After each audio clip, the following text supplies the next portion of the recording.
ਗਿਆਨ ਧਿਆਨ ਕਿਛ ਕਰਮ ਨਾ ਜਾਣਾ, ਸਾਰ ਨਾ ਜਾਣਾ ਤੇਰੀ। ਸਭ ਤੇ ਵੱਟਾ ਸਤਿਗੁਰ ਨਾਨਕ, ਜਿਨ ਕਲ ਰਾਖੀ ਮੇਰੀ। ਮੈਂ ਮੂਰਖ ਕੀ ਕੇਤਕ ਬਾਤ ਹੈ, ਕੋਟ ਪਰਾਧੀ ਤਰਿਆ ਰੇ। ਗੁਰ ਨਾਨਕ ਜਿਨ ਸੁਣਿਆ ਪੇਖਿਆ, ਸੇ ਫਿਰ ਗਰਭਾਸ ਨਾ ਭਰਿਆ ਰੇ। ਗੁਰੂ ਗੁਰੂ ਗੁਰ ਕਰ ਮਨ ਮੋਰ, ਗੁਰੂ ਬਿਨਾ ਮੈਂ ਨਾਹੀ ਹੋਰ। ਗੁਰ ਕੀ ਟੇਕ ਰਹੋ ਦਿਨ ਰਾਤ, ਜਾ ਕੀ ਕੋਇ ਨਾ ਮੇਟੈ ਦਿਆਤ। ਗੁਰ ਕੀ ਟੇਕ ਰਹੋ ਦਿਨ ਰਾਤ, ਜਾ ਕੀ ਕੋਇ ਨਾ ਮੇਟੈ ਦਾਤ। ਗੁਰ ਜੈਸਾ ਨਾਹੀ ਕੋ ਦੇਵ,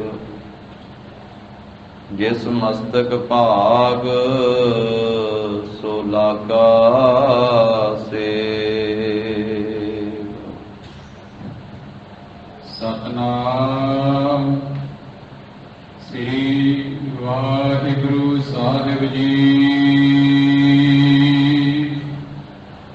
ਗੁਰਮੁਖ ਸਾਚੇ ਕਾ ਭਉ ਪਾਵੈ, ਗੁਰਮੁਖ ਬਾਣੀ ਅਕੜ ਕਢਾਵੈ। ਗੁਰਮੁਖ ਸਾਚੇ ਕਾ ਭਉ ਪਾਵੈ, ਗੁਰਮੁਖ ਬਾਣੀ ਅਕੜ ਕਢਾਵੈ।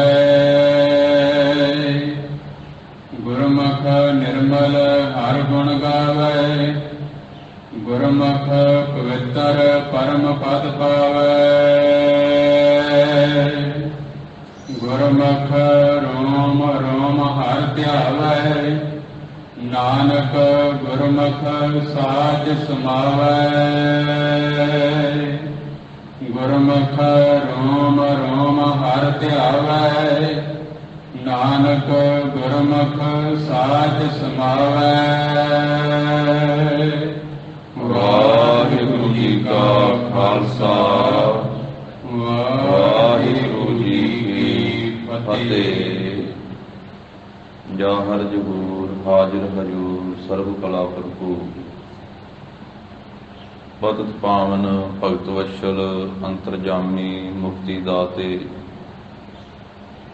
ਦਸਾਂ ਪਾਤਸ਼ਾਹੀਆਂ ਦੀ ਜੋਤ, ਤਖਤ ਚੌਰ ਛਤਰ ਦੇ ਮਾਲਕ ਧੰਨ ਸ੍ਰੀ ਗੁਰੂ ਗ੍ਰੰਥ ਸਾਹਿਬ ਜੀ ਮਹਾਰਾਜ।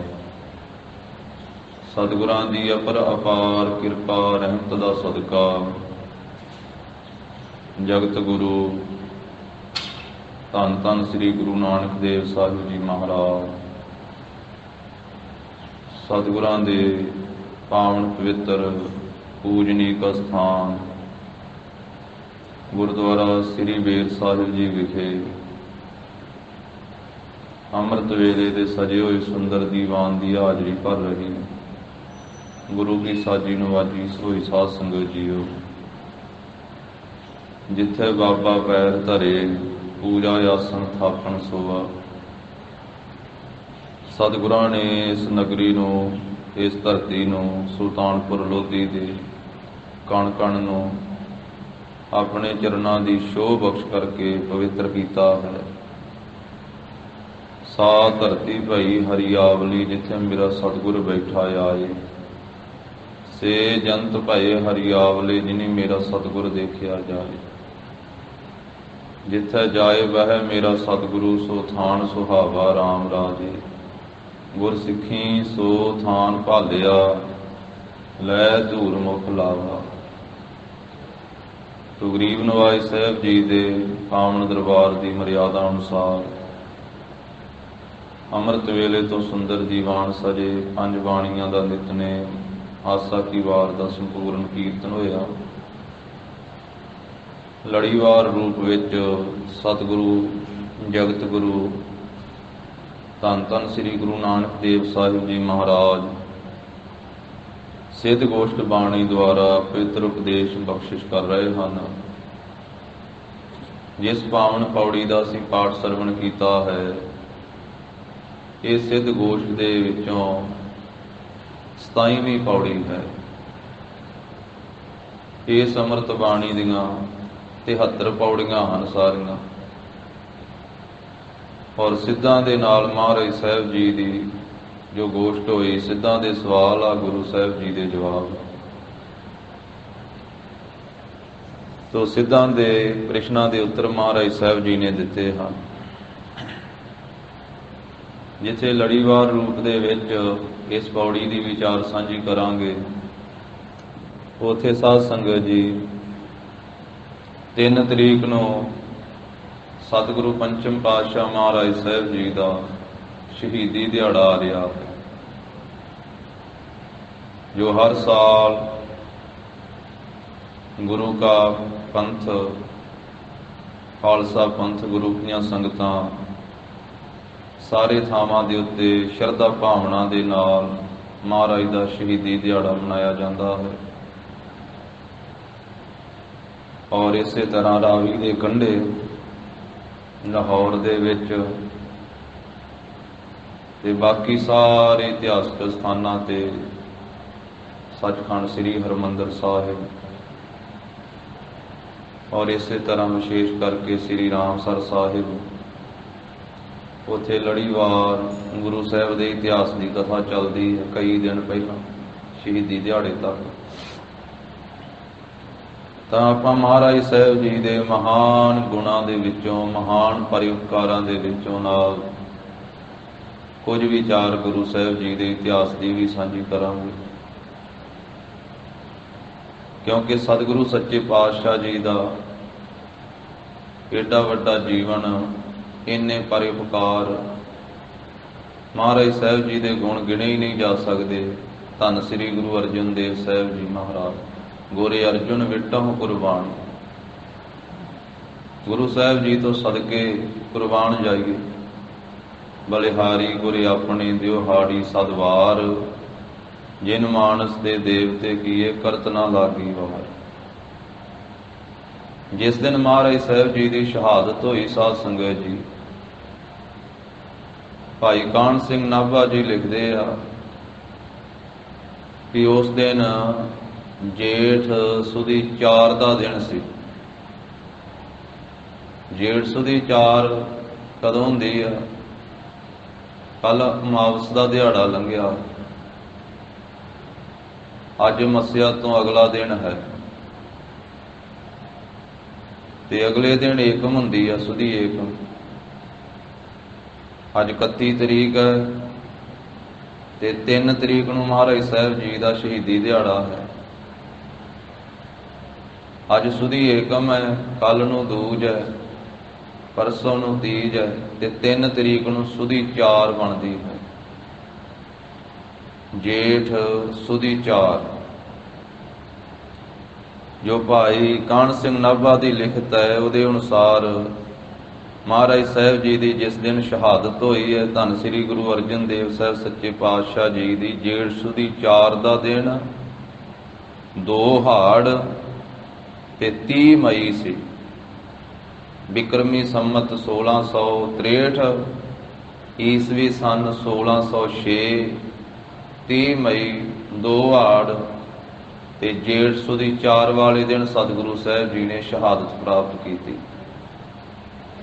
ਤੇ ਮਹਾਰਾਜ ਸਾਹਿਬ ਜੀ ਦੀ ਸਾਰੀ ਸਰੀਰ ਕਾਰਬਲਾ, ਜੋ ਭਾਈ ਸਾਹਿਬ ਜੀ ਦੀ ਲਿਖਤ ਅਨੁਸਾਰ ਹੈ, 43 ਸਾਲ 1 ਮਹੀਨਾ ਤੇ 15 ਦਿਨ ਧੰਨ ਸ੍ਰੀ ਗੁਰੂ ਅਰਜਨ ਦੇਵ ਸਾਹਿਬ ਮਹਾਰਾਜ ਜੀ ਦੀ ਸਰੀਰ ਕਾਰਬਲਾ ਸਾਰੀ ਇੰਨੀ ਹੋਈ। 43 ਸਾਲ 1 ਮਹੀਨਾ 15 ਦਿਨ। ਸ਼ਬਦ ਰੂਪ ਕਰਕੇ ਅੱਜ ਵੀ ਸਤਿਗੁਰੂ ਜੀ ਕਿਰਪਾ ਕਰ ਰਹੇ ਹਨ। ਜੋਤ ਰੂਪ ਕਰਕੇ ਮਹਾਰਾਜ ਸਾਹਿਬ ਜੀ ਦੀ ਕੋਈ ਆਰਬਲਾ ਦੀ ਗਿਣਤੀ ਨਹੀਂ ਕੀਤੀ ਜਾ ਸਕਦੀ, ਪਰ ਜੋ ਸਰੀਰਕ ਪੱਖ ਹੈ, ਜੋ ਇਤਿਹਾਸਕ ਪੱਖ ਹੈ, ਜਿਸ ਵੇਲੇ ਉਸ ਨੂੰ ਪੜ੍ਹੀਏ, ਸੁਣੀਏ, ਵਿਚਾਰੀਏ ਤਾਂ ਫਿਰ ਤਰੀਕਾਂ ਦੀ ਵੀ ਵਿਚਾਰ ਕਰਨੀ ਪੈਂਦੀ ਹੈ, ਫਿਰ ਸਮੇਂ ਦੀ ਵੀ ਵਿਚਾਰ ਕਰਨੀ ਪੈਂਦੀ ਹੈ। ਜਦੋਂ ਗੱਲ ਸ਼ਬਦ ਦੀ ਹੈ, ਜਦੋਂ ਗੱਲ ਰੂਹਾਨੀਅਤ ਦੀ ਹੈ, ਜਦੋਂ ਗੱਲ ਜੋਤ ਦੀ ਹੈ, ਫਿਰ ਉੱਥੇ ਜਾ ਕਰਕੇ ਸਭ ਗਿਣਤੀਆਂ ਮਿਣਤੀਆਂ ਮੁੱਕ ਜਾਂਦੀਆਂ। ਉੱਥੇ ਤਾਂ ਫਿਰ ਗੁਰੂ ਕਾ ਬਚਨ ਇਹ ਹੈ, ਸਤਿਗੁਰ ਮੇਰਾ ਸਦਾ ਸਦਾ, ਨਾ ਆਵੇ ਨਾ ਜਾਏ, ਉਹ ਅਬਿਨਾਸੀ ਪੁਰਖ ਹੈ, ਸਭ ਮਹਿ ਰਹਿਆ ਸਮਾਏ। ਪਰ ਜਿਸ ਮੌਕੇ ਤੇ ਅਸੀਂ ਇਹ ਦਿਨ ਦੀ ਵਿਚਾਰ ਕਰਦੇ ਹਾਂ, ਫਿਰ ਸਾਰੀਆਂ ਤਰੀਕਾਂ ਵੀ ਵਿਚਾਰਨੀਆਂ ਪੈਂਦੀਆਂ। ਤਾਂ 416 ਸਾਲ ਪਹਿਲਾਂ ਸਾਧ ਸੰਗਤ ਜੀ ਮਹਾਰਾਜ ਸਾਹਿਬ ਜੀ ਦੀ ਸ਼ਹਾਦਤ ਹੋਈ, ਜੋ 3 ਤਰੀਕ ਨੂੰ ਮਹਾਰਾਜ ਦਾ ਸ਼ਹੀਦੀ ਦਿਹਾੜਾ ਆ ਰਿਹਾ ਹੈ। ਇਹਦੇ ਤੋਂ 416 ਸਾਲ ਪਹਿਲਾਂ ਮਹਾਰਾਜ ਸਾਹਿਬ ਜੀ ਨੇ ਇਹ ਤੱਤੀ ਲੋਹ ਤੇ ਚੌਂਕੜਾ ਲਾ ਕਰਕੇ, ਉਬਲਦੀ ਦੇਗ ਵਿੱਚ ਬੈਠ ਕਰਕੇ, ਸੀਸ ਵਿੱਚ ਤੱਤਾ ਰੇਤਾ ਪਾਉਂਦਿਆਂ ਹੋਇਆਂ ਮਹਾਰਾਜ ਨੇ ਸ਼ਹਾਦਤ ਪ੍ਰਾਪਤ ਕੀਤੀ। ਤੇ ਆਪਾਂ ਸਤਿਗੁਰੂ ਸਾਹਿਬ ਜੀ ਦਾ ਮੁੱਢ ਤੋਂ ਲੈ ਕਰਕੇ ਥੋੜਾ ਥੋੜਾ ਰੋਜ਼ ਲੜੀਵਾਰ ਕਥਾ ਦੇ, ਸਤਿਗੁਰੂ ਜੀ ਦੇ ਪਵਿੱਤਰ ਜੀਵਨ ਦੀ ਵਿਚਾਰ, ਗੁਰੂ ਸਾਹਿਬ ਜੀ ਦੇ ਮਹਾਨ ਭਰੇ ਉਪਕਾਰਾਂ ਦੀ ਵਿਚਾਰ ਕੁਝ ਨਾ ਕੁਝ ਸਾਂਝੀ ਕਰਾਂਗੇ। ਕਿਉਂਕਿ ਇੱਕੇ ਦਿਨ ਤਾਂ ਮਹਾਰਾਜ ਸਾਹਿਬ ਜੀ ਦੇ ਏਡੇ ਵੱਡੇ ਗੁਣਾਂ ਦੀ ਵਿਚਾਰ ਨਹੀਂ ਕੀਤੀ ਜਾ ਸਕਦੀ। ਸ਼ਹੀਦੀ ਦਿਹਾੜੇ ਵਾਲੇ ਦਿਨ ਤਾਂ ਸਿਰਫ ਸ਼ਹੀਦੀ ਦੀ ਗੱਲ ਹੀ ਹੁੰਦੀ ਹੈ। ਸਤਿਗੁਰੂ ਪੰਚਮ ਪਾਤਸ਼ਾਹ ਮਹਾਰਾਜ ਸਾਹਿਬ ਜੀ ਦਾ ਪ੍ਰਕਾਸ਼ 1620 ਬਿਕਰਮੀ ਸੰਮਤ 1563 ਈਸਵੀ ਸਨ ਨੂੰ ਸ੍ਰੀ ਗੋਇੰਦਵਾਲ ਸਾਹਿਬ ਦੇ ਵਿੱਚ ਧੰਨ ਧੰਨ ਪਿਤਾ ਸ੍ਰੀ ਗੁਰੂ ਰਾਮਦਾਸ ਸਾਹਿਬ ਜੀ ਮਹਾਰਾਜ, ਧੰਨ ਧੰਨ ਬੀਬੀ ਭਾਨੀ ਜੀ ਮਾਤਾ ਜੀ, ਤਿੰਨਾਂ ਦੇ ਗ੍ਰਹਿ ਵਿਖੇ ਪੰਚਮ ਪਾਤਸ਼ਾਹ ਮਹਾਰਾਜ ਪ੍ਰਗਟ ਹੋਏ। ਔਰ ਸ੍ਰੀ ਗੋਇੰਦਵਾਲ ਸਾਹਿਬ ਦੇ ਵਿੱਚ ਹੀ ਬਚਪਨ ਦੇ ਵਿੱਚ ਨਾਨਾ ਸਤਿਗੁਰੂ ਤੀਜੇ ਪਾਤਸ਼ਾਹ ਧੰਨ ਸ੍ਰੀ ਗੁਰੂ ਅਮਰਦਾਸ ਸਾਹਿਬ ਜੀ ਦੀ ਚਰਨ ਸ਼ਰਨ ਆਪ ਜੀ ਨੂੰ ਪ੍ਰਾਪਤ ਹੋਏ। ਬਚਪਨ ਦੇ 11 ਸਾਲ ਆਪਣੇ ਨਾਨਾ ਸਤਿਗੁਰੂ ਜੀ ਦੇ ਚਰਨਾਂ ਦੇ ਵਿੱਚ ਬਤੀਤ ਕੀਤੇ, ਕਿਉਂਕਿ 1620 ਬਿਕਰਮੀ ਸੰਮਤ ਨੂੰ ਆਪ ਜੀ ਦਾ ਪ੍ਰਕਾਸ਼ ਹੁੰਦਾ ਹੈ ਤੇ 1631 ਬਿਕਰਮੀ ਸੰਮਤ ਨੂੰ ਤੀਜੇ ਪਾਤਸ਼ਾਹ ਜੀ ਸੱਚਖੰਡ ਬਿਆਨਾ ਕਰਦੇ, ਚੌਥੇ ਪਾਤਸ਼ਾਹੀ ਨੂੰ ਗੁਰਿਆਈ ਦੇ ਕੇ। ਆਪ ਜੀ ਦੇ ਪ੍ਰਕਾਸ਼ ਤੋਂ 11 ਸਾਲ ਬਾਅਦ ਤਾਂ ਬਚਪਨ ਦੇ 11 ਸਾਲ ਧੰਨ ਸ੍ਰੀ ਗੁਰੂ ਅਮਰਦਾਸ ਸਾਹਿਬ ਮਹਾਰਾਜ ਦੇ ਚਰਨਾਂ ਵਿੱਚ ਆਪ ਜੀ ਦੇ ਬਤੀਤ ਹੋਏ। ਉਹਨਾਂ ਦਿਨਾਂ ਦੇ ਵਿੱਚ ਹੀ ਬਹੁਤ ਬਖਸ਼ਿਸ਼ਾਂ ਨਾਨਾ ਸਤਿਗੁਰੂ ਜੀ ਦੇ ਪਾਸੋਂ ਆਪ ਜੀ ਨੂੰ ਪ੍ਰਾਪਤ ਹੋਈਆਂ। ਜਿਵੇਂ ਆਪ ਖੇਡਦਿਆਂ ਖੇਡਦਿਆਂ ਰਿੜਦਿਆਂ ਹੋਇਆਂ ਇੱਕ ਦਿਨ ਆਪਣੇ ਨਾਨਾ ਸਤਿਗੁਰੂ ਜੀ ਦੇ ਮੰਜੇ ਨੂੰ ਆ ਕੇ ਫੜਦੇ ਹਨ, ਪਾਵੇ ਨੂੰ ਫੜ ਕੇ ਉੱਪਰ ਖਲੋਂਦੇ ਬਾਈ ਨੂੰ ਫੜਦੇ। ਮਹਾਰਾਜ ਸਾਹਿਬ ਜੀ ਨੇ ਚੌਂਕੜਾ ਲਾਇਆ ਹੋਇਆ, ਨੇਤਰ ਮੂੰਦੇ ਹੋਏ ਆਪਣੇ ਸਰੂਪ ਦੇ ਵਿੱਚ ਲੀਨ ਹਨ, ਅੰਤਰ ਧਿਆਨ ਆ ਮਹਾਰਾਜ ਸਾਹਿਬ ਜੀ।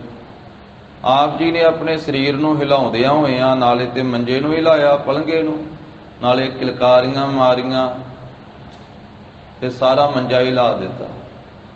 ਇਤਿਹਾਸ ਵਿੱਚ ਪੰਕਤੀਆਂ ਲਿਖੀਆਂ, ਤੀਜੇ ਪਾਤਸ਼ਾਹ ਮਹਾਰਾਜ ਕਹਿਣ ਲੱਗੇ, ਕਿਹੜਾ ਵੱਡਾ ਪੁਰਖ ਹੈ ਭਾਰੀ, ਜਿਹਨੇ ਮੰਜੀ ਹਿਲਾਈ ਸਾਡੀ ਸਾਰੀ।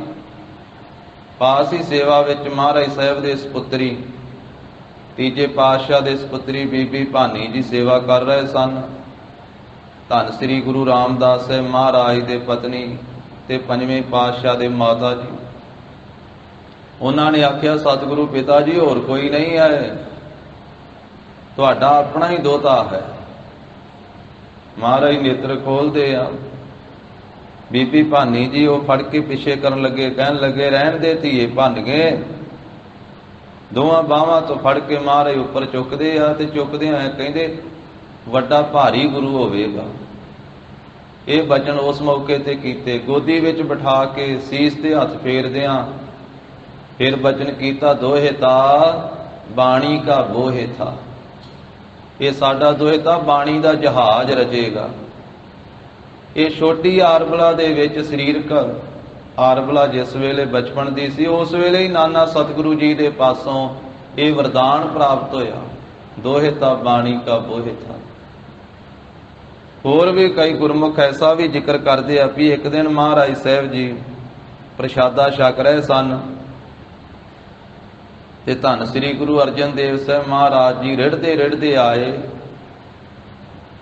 ਤੇ ਥਾਲ ਨੂੰ ਖਿੱਚਣ ਲੱਗੇ ਤੇ ਮਹਾਰਾਜ ਸਾਹਿਬ ਜੀ ਨੇ ਰੋਕਿਆ। ਤੇ ਉਸ ਵੇਲੇ ਗਰੀਬ ਨਵਾਜ ਸਾਹਿਬ ਜੀ ਨੇ ਬਚਨ ਕੀਤਾ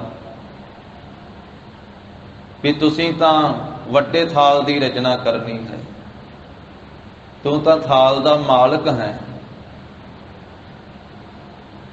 ਆ ਥਾਲ ਦੇ ਆ ਮਾਲਕਾ। ਐਸੇ ਬਚਨ ਵੀ ਕਹਿੰਦੇ ਮਹਾਰਾਜ ਸਾਹਿਬ ਜੀ ਨੇ ਕੀਤੇ। ਫਿਰ ਸਮੇਂ ਦੇ ਨਾਲ ਸਾਧ ਸੰਗਤ ਜੀ ਉਹ ਵਰਦਾਨ ਪੂਰੇ ਹੋਏ ਜੋ ਧੰਨ ਗੁਰੂ ਅਮਰਦਾਸ ਸਾਹਿਬ ਮਹਾਰਾਜ ਨੇ ਆਖਿਆ ਸੀ, ਦੋਹੇ ਤਾਂ ਬਾਣੀ ਕਾ ਬੋਹਿ ਥਾ, ਕਿ ਸਾਡਾ ਦੋਹਤਾ ਬਾਣੀ ਦਾ ਜਹਾਜ਼ ਰਚੇਗਾ। ਇਹ ਬਾਣੀ ਦਾ ਬੋਹਿਤ ਹੈ। ਤੇ ਸਾਰੇ ਗੁਰੂ ਸਾਹਿਬਾਂ ਤੋਂ ਵੱਧ ਬਾਣੀ ਮਹਾਰਾਜ ਪੰਜਵੇਂ ਪਾਤਸ਼ਾਹ ਨੇ ਆਪਣੇ ਮੁਖਾਰਬਿੰਦ ਤੋਂ ਉਚਾਰਨ ਕੀਤੀ ਹੈ।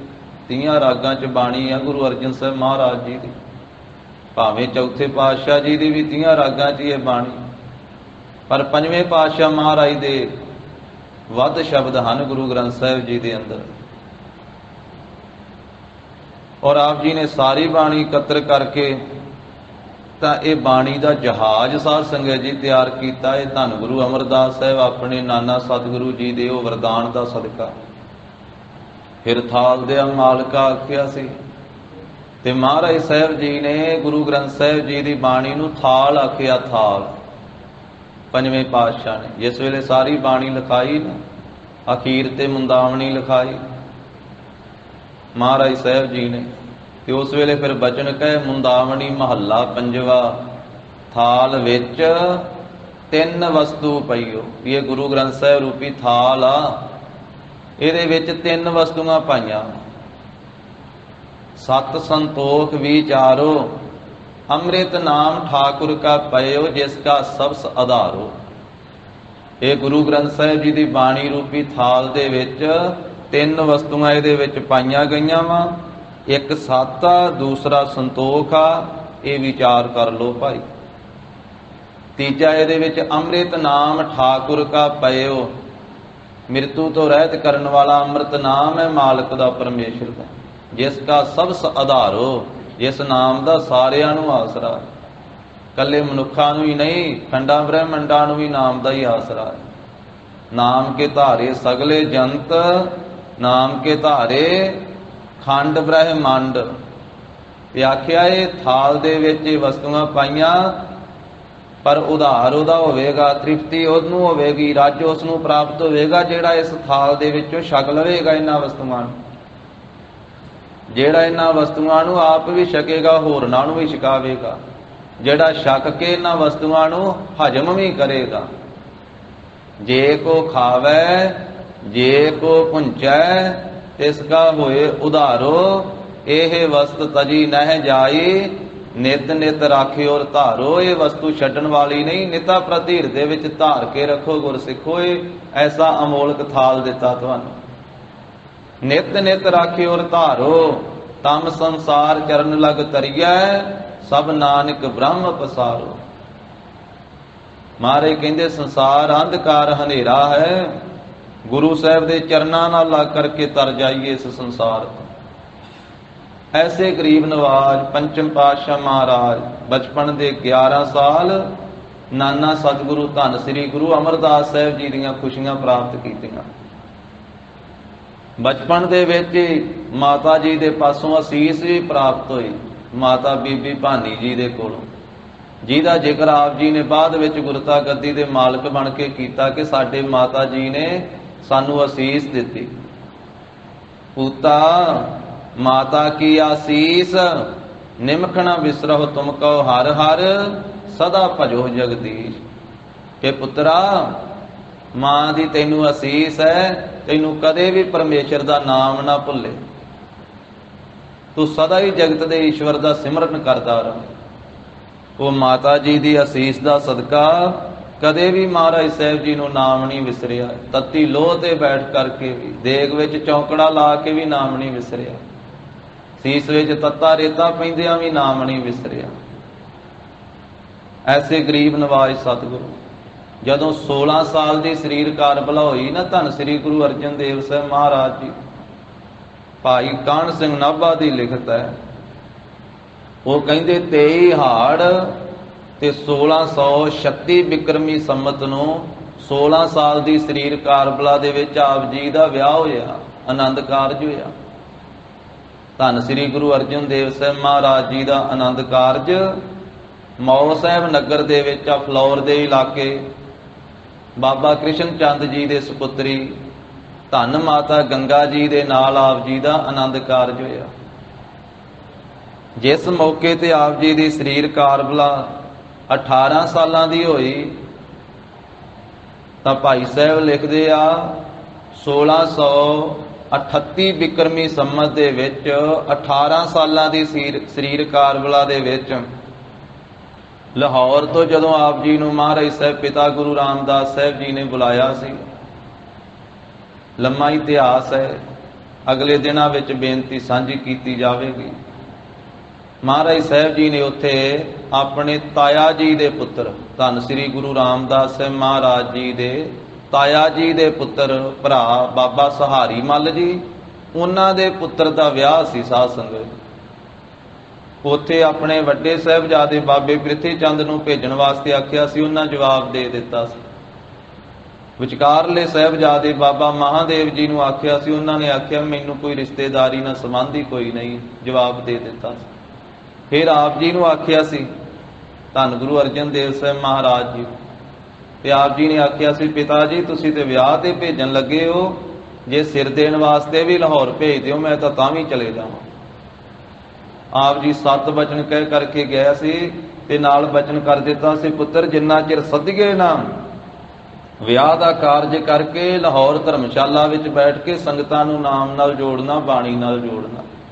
ਵਿਆਹ ਦਾ ਕਾਰਜ ਭੁਗਤਾ ਕੇ ਫਿਰ ਜਿਸ ਥਾਂ ਤੇ ਪਿਤਾ ਸ੍ਰੀ ਗੁਰੂ ਰਾਮਦਾਸ ਸਾਹਿਬ ਮਹਾਰਾਜ ਸਾਹਿਬ ਜੀ ਨੇ ਪ੍ਰਕਾਸ਼ ਧਾਰਿਆ ਸੀ ਨਾ ਸਾਧ ਸੰਗਤ ਜੀ, 1591 ਬਿਕਰਮੀ ਸੰਮਤ ਨੂੰ ਲਾਹੌਰ ਚੂਨਾ ਮੰਡੀ ਦੇ ਵਿੱਚ, ਉਸ ਥਾਂ ਦੇ ਉੱਤੇ ਮਹਾਰਾਜ ਸਾਹਿਬ ਗੁਰੂ ਅਰਜਨ ਦੇਵ ਸਾਹਿਬ ਜੀ ਨੇ ਪਿਤਾ ਜੀ ਦੇ ਪ੍ਰਕਾਸ਼ ਧਾਰਨ ਵਾਲੇ ਥਾਂ ਦੀ ਸੇਵਾ ਕਰਵਾਈ, ਉੱਥੇ ਧਰਮਸ਼ਾਲਾ ਬਣਵਾਈ।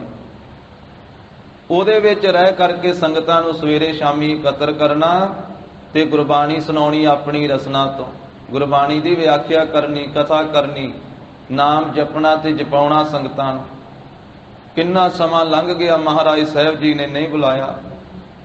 ਫਿਰ ਉੱਥੋਂ ਹੀ ਸ਼ਬਦ ਉਚਾਰ ਕਰਕੇ ਚਿੱਠੀਆਂ ਦੇ ਰੂਪ ਵਿੱਚ ਭੇਜੇ ਸਨ। ਮੇਰਾ ਮਨ ਲੋਚੈ ਗੁਰ ਦਰਸ਼ਨ ਤਾਈ, ਬਿਲਪ ਕਰੇ ਚਾਤ੍ਰਿਕ ਕੀ ਨਿਆਈ, ਤ੍ਰਿਖਾ ਨ ਉਤਰੈ ਸਾਂਤ ਨ ਆਵੈ, ਬਿਨ ਦਰਸ਼ਨ ਸੰਤ ਪਿਆਰੇ ਜੀਓ। ਪਹਿਲਾ ਇਹ ਸ਼ਬਦ ਭੇਜਿਆ, ਦੂਸਰਾ ਭੇਜਿਆ ਸੀ। ਦੋਵੇਂ ਚਿੱਠੀਆਂ ਉਹ ਸਿੱਖ ਜਿਹੜਾ ਦੇ ਕੇ ਜਾਣ ਵਾਲਾ ਸੀ ਉਹ ਬਾਬੇ ਪ੍ਰਿਥੀ ਚੰਦ ਦੇ ਹੱਥੀਂ ਦੇ ਗਿਆ। ਬਾਬੇ ਪ੍ਰਿਥੀ ਚੰਦ ਨੇ ਆਪਣੇ ਜੇਬ 'ਚ ਪਾ ਲਈਆਂ, ਪਿਤਾ ਸਤਿਗੁਰੂ ਜੀ ਨੂੰ ਦਿੱਤੀਆਂ ਹੀ ਨਾ ਚਿੱਠੀਆਂ। ਤੀਸਰਾ ਜਿਸ ਵੇਲੇ ਪਦਾ ਉਚਾਰ ਕੇ ਭੇਜਿਆ, ਸਿੱਖ ਨੂੰ ਆਖਿਆ ਸਿੱਖਾ ਪਹਿਲੀਆਂ ਚਿੱਠੀਆਂ ਪਿਤਾ ਜੀ ਨੂੰ ਦਿੱਤੀਆਂ ਜਾ ਕੇ? ਉਹਨੇ ਕਿਹਾ ਨਹੀਂ ਜੀ ਤੁਹਾਡੇ ਵੱਡੇ ਭਰਾਤਾ ਨੂੰ।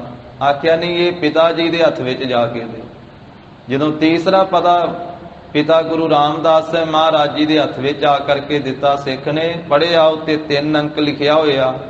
ਆਖਿਆ ਸਿੱਖਾ ਪਹਿਲਾਂ ਵੀ ਕੋਈ ਚਿੱਠੀਆਂ ਲੈ ਕੇ ਆਇਆ? ਕਿਹਾ ਜੀ ਪਹਿਲਾਂ 2 ਲੈ ਕੇ ਆਇਆ ਪੱਤਰਕਾਰ।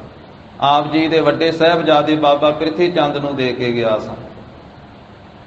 ਮਹਾਰਾਜ ਨੇ ਪਾਸ ਬੁਲਾਇਆ, ਇਧਰੋਂ ਬਾਬਾ ਬੁੱਢਾ ਸਾਹਿਬ ਜੀ ਨੂੰ ਸੱਦਿਆ, ਆਖਿਆ ਸਾਡੇ ਸਾਹਿਬਜ਼ਾਦੇ ਨੂੰ ਲਾਹੌਰੋਂ ਲੈ ਕੇ ਆਓ। ਬਾਬਾ ਜੀ ਗਏ, ਲਾਹੌਰ ਤੋਂ ਲੈ ਕੇ ਆਏ, ਪਹੁੰਚ ਗਏ ਧੰਨ ਗੁਰੂ ਅਰਜਨ ਦੇਵ ਸਾਹਿਬ ਮਹਾਰਾਜ ਪਿਤਾ ਗੁਰੂ ਰਾਮਦਾਸ ਸਾਹਿਬ ਜੀ ਦੇ ਪਾਸ ਸ੍ਰੀ ਅੰਮ੍ਰਿਤਸਰ ਸਾਹਿਬ ਵਿੱਚ। ਸ੍ਰੀ ਅੰਮ੍ਰਿਤਸਰ ਸਾਹਿਬ ਦਾ ਨਾਮ ਉਸ ਵੇਲੇ ਗੁਰੂ ਕਾ ਚੱਕ ਸੀ। ਗੁਰੂ ਕੇ ਚੱਕ ਨਗਰ ਵਿੱਚ ਪਹੁੰਚ ਗਏ, ਵੱਡੇ ਸਾਹਿਬਜ਼ਾਦੇ ਨੂੰ ਬੁਲਾਇਆ, ਆਖਿਆ ਪ੍ਰਿਥੀ ਚੰਦ ਤੇਰੇ ਕੋਲੇ ਜੋ ਚਿੱਠੀਆਂ ਵਾ ਉਹ ਲਿਆ ਕੱਢ ਕੇ ਦੇ। ਆਖਿਆ ਜੀ ਮੇਰੇ ਕੋਲੇ ਕੋਈ ਚਿੱਠੀਆਂ ਨਹੀਂ, ਇਹ ਸਿੱਖ ਝੂਠ ਬੋਲਦਾ। ਸਿੱਖ ਨੇ ਆਖਿਆ ਸੀ ਮਹਾਰਾਜ ਮੈਂ ਦੇ ਕੇ ਗਿਆ। ਸਤਿਗੁਰੂ ਕਹਿਣ ਲੱਗੇ ਪ੍ਰਿਥੀ ਚੰਦ ਲੈ ਆ। ਸਾਫ ਹੀ ਮੁੱਕਰ ਗਿਆ ਬਾਬਾ ਪ੍ਰਿਥੀ ਚੰਦ। ਫਿਰ ਇੱਕ ਸਿੱਖ ਨੂੰ ਪਾਸ ਬੁਲਾਇਆ ਤੇ ਉਹਨੂੰ ਆਖਿਆ ਧੰਨ ਗੁਰੂ ਰਾਮਦਾਸ ਮਹਾਰਾਜ ਨੇ ਕਿ ਜਾ ਸਿੱਖਾ ਸਹਿਜੇ ਜੇ ਕੰਨ ਵਿੱਚ ਆਖਿਆ ਕਿ ਜਾ ਪ੍ਰਿਥੀ ਚੰਦ ਦੇ ਘਰੇ ਇਹਦੇ ਘਰ ਵਾਲੀ ਬੀਬੀ ਕਰਮੋਂ ਨੂੰ ਕਹੇ ਵੀ ਇਹਦਾ ਕੁੜਤਾ ਕੱਢ ਕੇ ਦੇ ਦੇ। ਉਹ ਕੁੜਤਾ ਸਾਡੇ ਕੋਲੇ ਲੈ ਕੇ ਆ। ਉਹ ਸਿੱਖ ਲੈ ਕੇ ਆਇਆ ਤੇ ਮਹਾਰਾਜ ਸਾਹਿਬ ਨੇ ਫੇਰ ਆਖਿਆ ਵੀ ਪ੍ਰਿਥੀ ਚੰਦ ਆਪਣੀ ਜੇਬ ਚੋਂ ਕੱਢ ਕੇ ਦੇ ਦੇ ਚਿੱਠੀਆਂ। ਆਖਿਆ ਜੀ ਮੈਂ ਤੇ ਨਹੀਂ ਪਾਈਆਂ ਵਿੱਚ, ਕਿਸੇ ਨੇ ਪਾ ਦਿੱਤੀਆਂ ਹੋਣੀਆਂ। ਫਿਰ ਮਹਾਰਾਜ ਨੇ ਸਾਹਮਣੇ ਕਢਾਈਆਂ ਤੇ ਫਿਰ ਇਹ ਵੀ ਬਚਨ ਕੀਤਾ ਵੀ ਹੁਣ 3 ਪਦੇ ਆ, ਚੌਥਾ ਪਦਾ ਉਚਾਰ ਦੇ, ਸ਼ਬਦ ਪੂਰਾ ਕਰਦੇ। ਹੁਣ ਕਿੱਥੋਂ ਉਚਾਰੇ? ਫਿਰ ਧੰਨ ਗੁਰੂ ਅਰਜਨ ਦੇਵ ਸਾਹਿਬ ਮਹਾਰਾਜ ਨੂੰ ਆਖਿਆ ਸੀ ਹੁਣ ਚੌਥਾ ਪਦਾ ਵੀ ਉਚਾਰ ਕੇ ਸ਼ਬਦ ਪੂਰਾ ਕਰ ਦਿਓ। ਫਿਰ ਆਪ ਜੀ ਨੇ ਚੌਥਾ ਪਦਾ ਉਚਾਰਿਆ ਸੀ। ਸਾਧ ਸੰਗਤ ਜੀ, ਸ਼ਬਦ ਦਾ ਇਹ ਸ਼ਬਦ ਹਜ਼ਾਰਿਆਂ ਦਾ ਪਹਿਲਾ ਹੀ ਸ਼ਬਦ ਹੈ ਤੇ ਚੌਥਾ ਪਦਾ ਉਚਾਰਿਆ ਆਪ ਜੀ ਨੇ, ਭਾਗ ਹੋਆ ਗੁਰ ਸੰਤ ਮਿਲਾਇਆ, ਪ੍ਰਭ ਅਬਿਨਾਸੀ ਘਰ ਮਹਿ ਪਾਇਆ, ਸੇਵ ਕਰੀ ਪਲ ਚਸਾ ਨਾ ਵਿਛੜਾ, ਜਨ ਨਾਨਕ ਦਾਸ ਤੁਮਾਰੇ ਜੀਓ। ਹਉ ਘੋਲੀ ਜੀਓ ਘੋਲ ਘੁਮਾਈ, ਜਨ ਨਾਨਕ ਦਾਸ ਤੁਮਾਰੇ ਜੀਓ। ਮਹਾਰਾਜ ਸਾਹਿਬ ਜੀ ਨੇ ਘੁੱਟ ਕੇ ਛਾਤੀ ਨਾਲ ਲਾਇਆ। ਵਿਛੋੜੇ ਦਾ ਦੁੱਖ ਦੂਰ ਹੋਇਆ। ਬਾਬਾ ਬੁੱਢਾ ਸਾਹਿਬ ਜੀ ਦੇ ਨਾਲ ਮਹਾਰਾਜ ਸਾਹਿਬ ਜੀ ਨੇ ਸਲਾਹ ਕੀਤੀ ਤੇ ਬਾਬਾ ਬੁੱਢਾ ਸਾਹਿਬ ਜੀ ਕਹਿਣ ਲੱਗੇ, ਮਹਾਰਾਜ ਮੈਂ ਆਪ ਜੀ ਦਾ ਦਾਸ ਸੇਵਕ, ਮੈਂ ਕੀ ਸਲਾਹ ਦੇ ਸਕਦਾ। ਤੇ ਧੰਨ ਗੁਰੂ ਰਾਮਦਾਸ ਸਾਹਿਬ ਮਹਾਰਾਜ ਜੀ ਨੇ ਉਸ ਮੌਕੇ ਤੇ, ਜਦੋਂ ਗੁਰੂ ਅਰਜਨ ਦੇਵ ਸਾਹਿਬ ਮਹਾਰਾਜ ਜੀ ਦੀ 18 ਸਾਲ ਦੀ ਸਰੀਰ ਕਾਰਬਲਾ ਸੀ, 1638 ਬਿਕਰਮੀ ਸੰਮਤ ਨੂੰ ਗੁਰੂ ਕੇ ਚੱਕ ਨਗਰ ਦੇ ਵਿੱਚ 5 ਪੈਸੇ ਨਾਲੀਏਰ ਲੈ ਕਰਕੇ ਪਰਿਕਰਮਾ ਕਰਕੇ ਆਪ ਜੀ ਨੂੰ ਨਮਸਕਾਰ ਕੀਤੀ ਤੇ ਗੁਰਤਾ ਗੱਦੀ ਦਾ ਤਖਤ ਬਖਸ਼ਿਆ। ਸਾਧ ਸੰਗਤ ਜੀ, ਬਾਬਾ ਬੁੱਢਾ ਸਾਹਿਬ ਜੀ ਤੋਂ ਗੁਰਿਆਈ ਦਾ ਤਿਲਕ ਲਵਾਇਆ ਤੇ ਬਾਬੇ ਪ੍ਰਿਥੀ ਚੰਦ ਨੇ ਬੜਾ ਝਗੜਾ ਕੀਤਾ। ਉਹਨੇ ਆਖਿਆ ਮੈਂ ਵੱਡਾ ਵਾਂ ਪਿਤਾ ਜੀ, ਇਹ ਮੇਰਾ ਹੱਕ ਬਣਦਾ। ਸਤਿਗੁਰੂ ਕਹਿਣ ਲੱਗੇ, ਪੁੱਤਰ ਪਿਤਾ ਨਾਲ ਝਗੜੀ ਦਾ ਨਹੀਂ ਹੁੰਦਾ, ਝਗੜਾ ਕੀਤਿਆਂ ਪਾਪ ਲੱਗਦਾ। ਕਾਹੇ ਪੂਤ ਝਗੜਤ ਹੋ ਸੰਗ ਬਾਪ, ਜਿਨ ਕੇ ਜਣੇ ਬਡੀਰੇ ਤੁਮ ਹੋ ਤਿਨ ਸਿਓ ਝਗੜਤ ਪਾਪ। ਬਾਬੇ ਪ੍ਰਿਥੀ ਚੰਦ ਨੇ ਬੜਾ ਝਗੜਾ ਕੀਤਾ। ਮਹਾਰਾਜ ਸਾਹਿਬ ਜੀ ਕਹਿਣ ਲੱਗੇ ਵੀ ਚਲੋ ਆਪਾਂ ਸ੍ਰੀ ਗੋਇੰਦਵਾਲ ਸਾਹਿਬ ਚੱਲੀਏ। ਧੰਨ ਗੁਰੂ ਅਰਜਨ ਦੇਵ ਸਾਹਿਬ ਮਹਾਰਾਜ ਨੂੰ ਗੁਰਤਾ ਗੱਦੀ ਦੇ ਕੇ ਫਿਰ ਆਪਣੇ ਪਰਿਵਾਰ ਸਮੇਤ, ਕੁਝ ਸਿੱਖਾਂ ਦੇ ਸਮੇਤ ਸ੍ਰੀ ਅੰਮ੍ਰਿਤਸਰ ਸਾਹਿਬ ਤੋਂ ਚੱਲ ਕੇ ਮਹਾਰਾਜ ਗੋਇੰਦਵਾਲ ਸਾਹਿਬ ਆ ਗਏ। ਇੱਥੇ ਬਾਬਾ ਮੋਹਨ ਜੀ, ਬਾਬਾ ਮੋਹਰੀ ਜੀ, ਉਹਨਾਂ ਦੇ ਸਾਰੇ ਪਰਿਵਾਰ ਨੂੰ ਇਕੱਤਰ ਕਰਕੇ ਧੰਨ ਸ੍ਰੀ ਗੁਰੂ ਰਾਮਦਾਸ ਸਾਹਿਬ ਮਹਾਰਾਜ ਨੇ ਦੱਸਿਆ ਵੀ ਅਸੀਂ ਆਪਣੇ ਛੋਟੇ ਸਾਹਿਬਜ਼ਾਦੇ ਸ੍ਰੀ ਅਰਜਨ ਦੇਵ ਜੀ ਨੂੰ ਗੁਰਤਾ ਗੱਦੀ ਦਾ ਤਖਤ ਦੇ ਦਿੱਤਾ ਹੈ। ਇੱਥੇ ਮਹਾਰਾਜ ਸਾਹਿਬ ਜੀ ਰਾਤ ਰਹੇ ਤੇ ਇੱਥੇ ਮਹਾਰਾਜ ਨੇ ਸਰੀਰ ਤਿਆਗ ਦਿੱਤਾ। ਸੱਚਖੰਡ ਬਿਆਨਾ ਕਰ ਗਏ ਚੌਥੇ ਪਾਤਸ਼ਾਹ ਧੰਨ ਸ੍ਰੀ ਗੁਰੂ ਰਾਮਦਾਸ ਸਾਹਿਬ ਮਹਾਰਾਜ ਦੇ ਪਵਿੱਤਰ ਸਰੀਰ ਦਾ ਸੰਸਕਾਰ ਫਿਰ ਗੋਇੰਦਵਾਲ ਸਾਹਿਬ ਵਿਖੇ ਹੋਇਆ। ਆਪ ਜੀ ਨੇ ਆਪਣੀ ਜੋਤ ਧੰਨ ਗੁਰੂ ਅਰਜਨ ਦੇਵ ਸਾਹਿਬ ਮਹਾਰਾਜ ਜੀ ਦੇ ਵਿੱਚ ਸੋਭਨੀ ਕੀਤੀ। ਇਸ ਤਰ੍ਹਾਂ ਸਾਧ ਸੰਗਤ ਜੀ 1638 ਬਿਕਰਮੀ ਸੰਮਤ ਤੋਂ ਲੈ ਕੇ ਤੇ 1663 ਬਿਕਰਮੀ ਸੰਮਤ ਤੱਕ ਪੰਜਵੇਂ ਪਾਤਸ਼ਾਹ ਨੇ ਪਾਵਨ ਸਰੀਰ ਵਿੱਚ ਵਿਚਰਦਿਆਂ ਗੁਰਿਆਈ ਕੀਤੀ। ਮਹਾਨ ਜੋ ਪਿਤਾ ਗੁਰੂ ਰਾਮਦਾਸ ਸਾਹਿਬ ਜੀ ਦੀ ਚਲਾਈ ਹੋਈ ਦੋਹਾਂ ਸਰੋਵਰ ਸਾਹਿਬਾਂ ਦੀ ਸੇਵਾ, ਉਹਨੂੰ ਸੰਪੂਰਨ ਕੀਤਾ। ਦਰਬਾਰ ਸਾਹਿਬ ਦੀ ਰਚਨਾ ਕਰਵਾਈ, ਗੁਰਬਾਣੀ ਇਕੱਤਰ ਕਰਕੇ ਸਾਰੀ ਪਹਿਲਾ ਪ੍ਰਕਾਸ਼ ਕਰਵਾਇਆ। ਉਹ ਅਗਲੇ ਦਿਨਾਂ ਵਿੱਚ ਸਾਰੀਆਂ ਬੇਨਤੀਆਂ ਸਾਂਝੀਆਂ ਕੀਤੀਆਂ ਜਾਣਗੀਆਂ। 24 ਸਾਲ ਤੇ 9 ਮਹੀਨੇ ਮਹਾਰਾਜ ਸਾਹਿਬ ਜੀ ਨੇ ਗੁਰਿਆਈ ਕੀਤੀ ਪੰਜਵੇਂ ਪਾਤਸ਼ਾਹੀ ਨੇ। ਇੱਕ ਸਵਈਆ ਆਪਾਂ ਭੱਟ ਸਾਹਿਬਾਂ ਦੀ ਰਚਨਾ ਦੇ ਵਿੱਚੋਂ ਪੰਜਵੇਂ ਪਾਤਸ਼ਾਹ ਦੀ ਮਹਿਮਾ ਦੇ ਵਿੱਚ ਉਹਦੀ ਵਿਚਾਰ ਕਰਦੇ ਹਾਂ। ਭੱਟ ਸਾਹਿਬ ਕਹਿੰਦੇ, ਅੰਤ ਨਾ ਪਾਵਤ ਦੇਵ ਸਭੈ ਮੁਨ, ਇੰਦਰ ਮਹਾ ਸਿਵ ਜੋਗ ਕਰੀ। ਸਾਰੇ ਦੇਵਤੇ, ਸਾਰੇ ਮੁਨੀ, ਮਹਾਤਮਾ, ਇੰਦਰ ਦੇਵਤਾ, ਮਹਾ ਸਿਵ ਸ਼ਿਵ ਜੀ, ਉਹ ਪਰਮੇਸ਼ਰ ਵਾਹਿਗੁਰੂ ਜੀ ਦਾ ਅੰਤ ਨਹੀਂ ਪਾ ਸਕੇ। ਅੰਤ ਨਾ ਪਾਵਤ ਦੇਵ ਸਭੈ ਮੁਨ, ਇੰਦਰ ਮਹਾ ਸਿਵ ਜੋਗ ਕਰੀ। ਸ਼ਿਵ ਜੀ ਜੋ ਯੋਗਾ ਅਭਿਆਸ ਕਰਕੇ ਵੀ ਅੰਤ ਨਹੀਂ ਪਾ ਸਕੇ। ਹੁਣ ਵੇਦ ਬਿਰੰਚ ਵਿਚਾਰ ਰਹੇ ਹੋ, ਫਿਰ ਵੇਦਾਂ ਦੀ ਵਿਚਾਰ ਕੀਤੀ ਬ੍ਰਹਮਾ ਜੀ। ਹਰ ਜਾਪ ਨਾ ਛੱਡਿਓ, ਇੱਕ ਘੜੀ ਵੀ ਵਾਹਿਗੁਰੂ ਦਾ ਜਾਪ ਨਹੀਂ ਛੱਡਿਆ, ਲਗਾਤਾਰ ਕਰਦੇ ਰਹੇ, ਉਹਨਾਂ ਤੋਂ ਵੀ ਅੰਤ ਨਹੀਂ ਪਾਇਆ ਗਿਆ। ਐਸਾ ਜੋ ਪਰਮੇਸ਼ਰ ਹੈ, ਜਿਸ ਪ੍ਰਭੂ ਦਾ ਕਿਸੇ ਨੇ ਅੰਤ ਨਹੀਂ ਪਾਇਆ, ਉਹੀ ਪਰਮੇਸ਼ਰ ਸ੍ਰੀ ਗੁਰੂ ਨਾਨਕ ਦੇਵ ਸਾਹਿਬ ਰੂਪ ਵਿੱਚ ਸੰਸਾਰ ਵਿੱਚ ਪ੍ਰਗਟ ਹੋਏ। ਉਸੇ ਜੋਤ ਨੇ ਸ੍ਰੀ ਗੁਰੂ ਅੰਗਦ ਦੇਵ ਸਾਹਿਬ ਵਿੱਚ ਪ੍ਰਕਾਸ਼ ਕੀਤਾ। ਤੀਜੇ ਸਰੂਪ 'ਚ ਧੰਨ ਗੁਰੂ ਅਮਰਦਾਸ ਸਾਹਿਬ, ਚੌਥੇ ਸਰੂਪ 'ਚ ਧੰਨ ਗੁਰੂ ਰਾਮਦਾਸ ਸਾਹਿਬ ਮਹਾਰਾਜ। ਅੰਤ ਨ ਪਾਵਤ ਦੇਵ ਸਭੈ ਮਨ ਇੰਦਰ ਮਹਾ ਸਿਵ ਜੋਗ ਕਰੀ, ਪੁਨ ਬੇਦ ਬਿਰੰਚ ਵਿਚਾਰ ਰਹਿਓ, ਹਰ ਜਾਪ ਨਾ ਛਾਡਿਓ ਏਕ ਘਰੀ। ਮਥੁਰਾ ਜਨ ਕੋ ਪ੍ਰਭ ਦੀਨ ਦਇਆਲ ਹੈ, ਸੰਗਤ ਸ੍ਰਿਸ਼ਟ ਨਿਹਾਲ ਕਰੀ।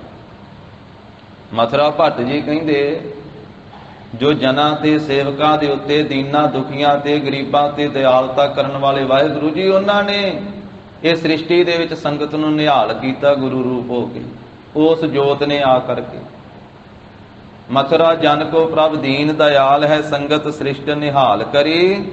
ਰਾਮਦਾਸ ਗੁਰੂ ਜਗ ਤਾਰਨ ਕਉ, ਗੁਰ ਜੋਤ ਅਰਜੁਨ ਮਾਹਿ ਧਰੀ। ਧੰਨ ਸ੍ਰੀ ਗੁਰੂ ਰਾਮਦਾਸ ਸਾਹਿਬ ਮਹਾਰਾਜ ਜੀ ਨੇ ਜਗ ਨੂੰ ਤਾਰਨ ਵਾਸਤੇ ਉਹੀ ਜੋਤ ਜਿਹੜੀ ਧੰਨ ਗੁਰੂ ਨਾਨਕ ਦੇਵ ਸਾਹਿਬ ਮਹਾਰਾਜ ਜੀ ਦੀ ਜੋਤ ਪਹਿਲੇ ਚੌਹਾਂ ਸਰੂਪਾਂ ਦੇ ਵਿੱਚ ਪ੍ਰਕਾਸ਼ਮਾਨ ਹੋਈ, ਤੇ ਸ੍ਰੀ ਗੁਰੂ ਰਾਮਦਾਸ ਸਾਹਿਬ ਮਹਾਰਾਜ ਨੇ ਆਪਣੀ ਜੋਤ ਆਪਣੇ ਸਾਹਿਬਜ਼ਾਦੇ ਸ੍ਰੀ ਗੁਰੂ ਅਰਜਨ ਦੇਵ ਸਾਹਿਬ ਜੀ ਦੇ ਵਿੱਚ ਧਰ ਦਿੱਤੀ।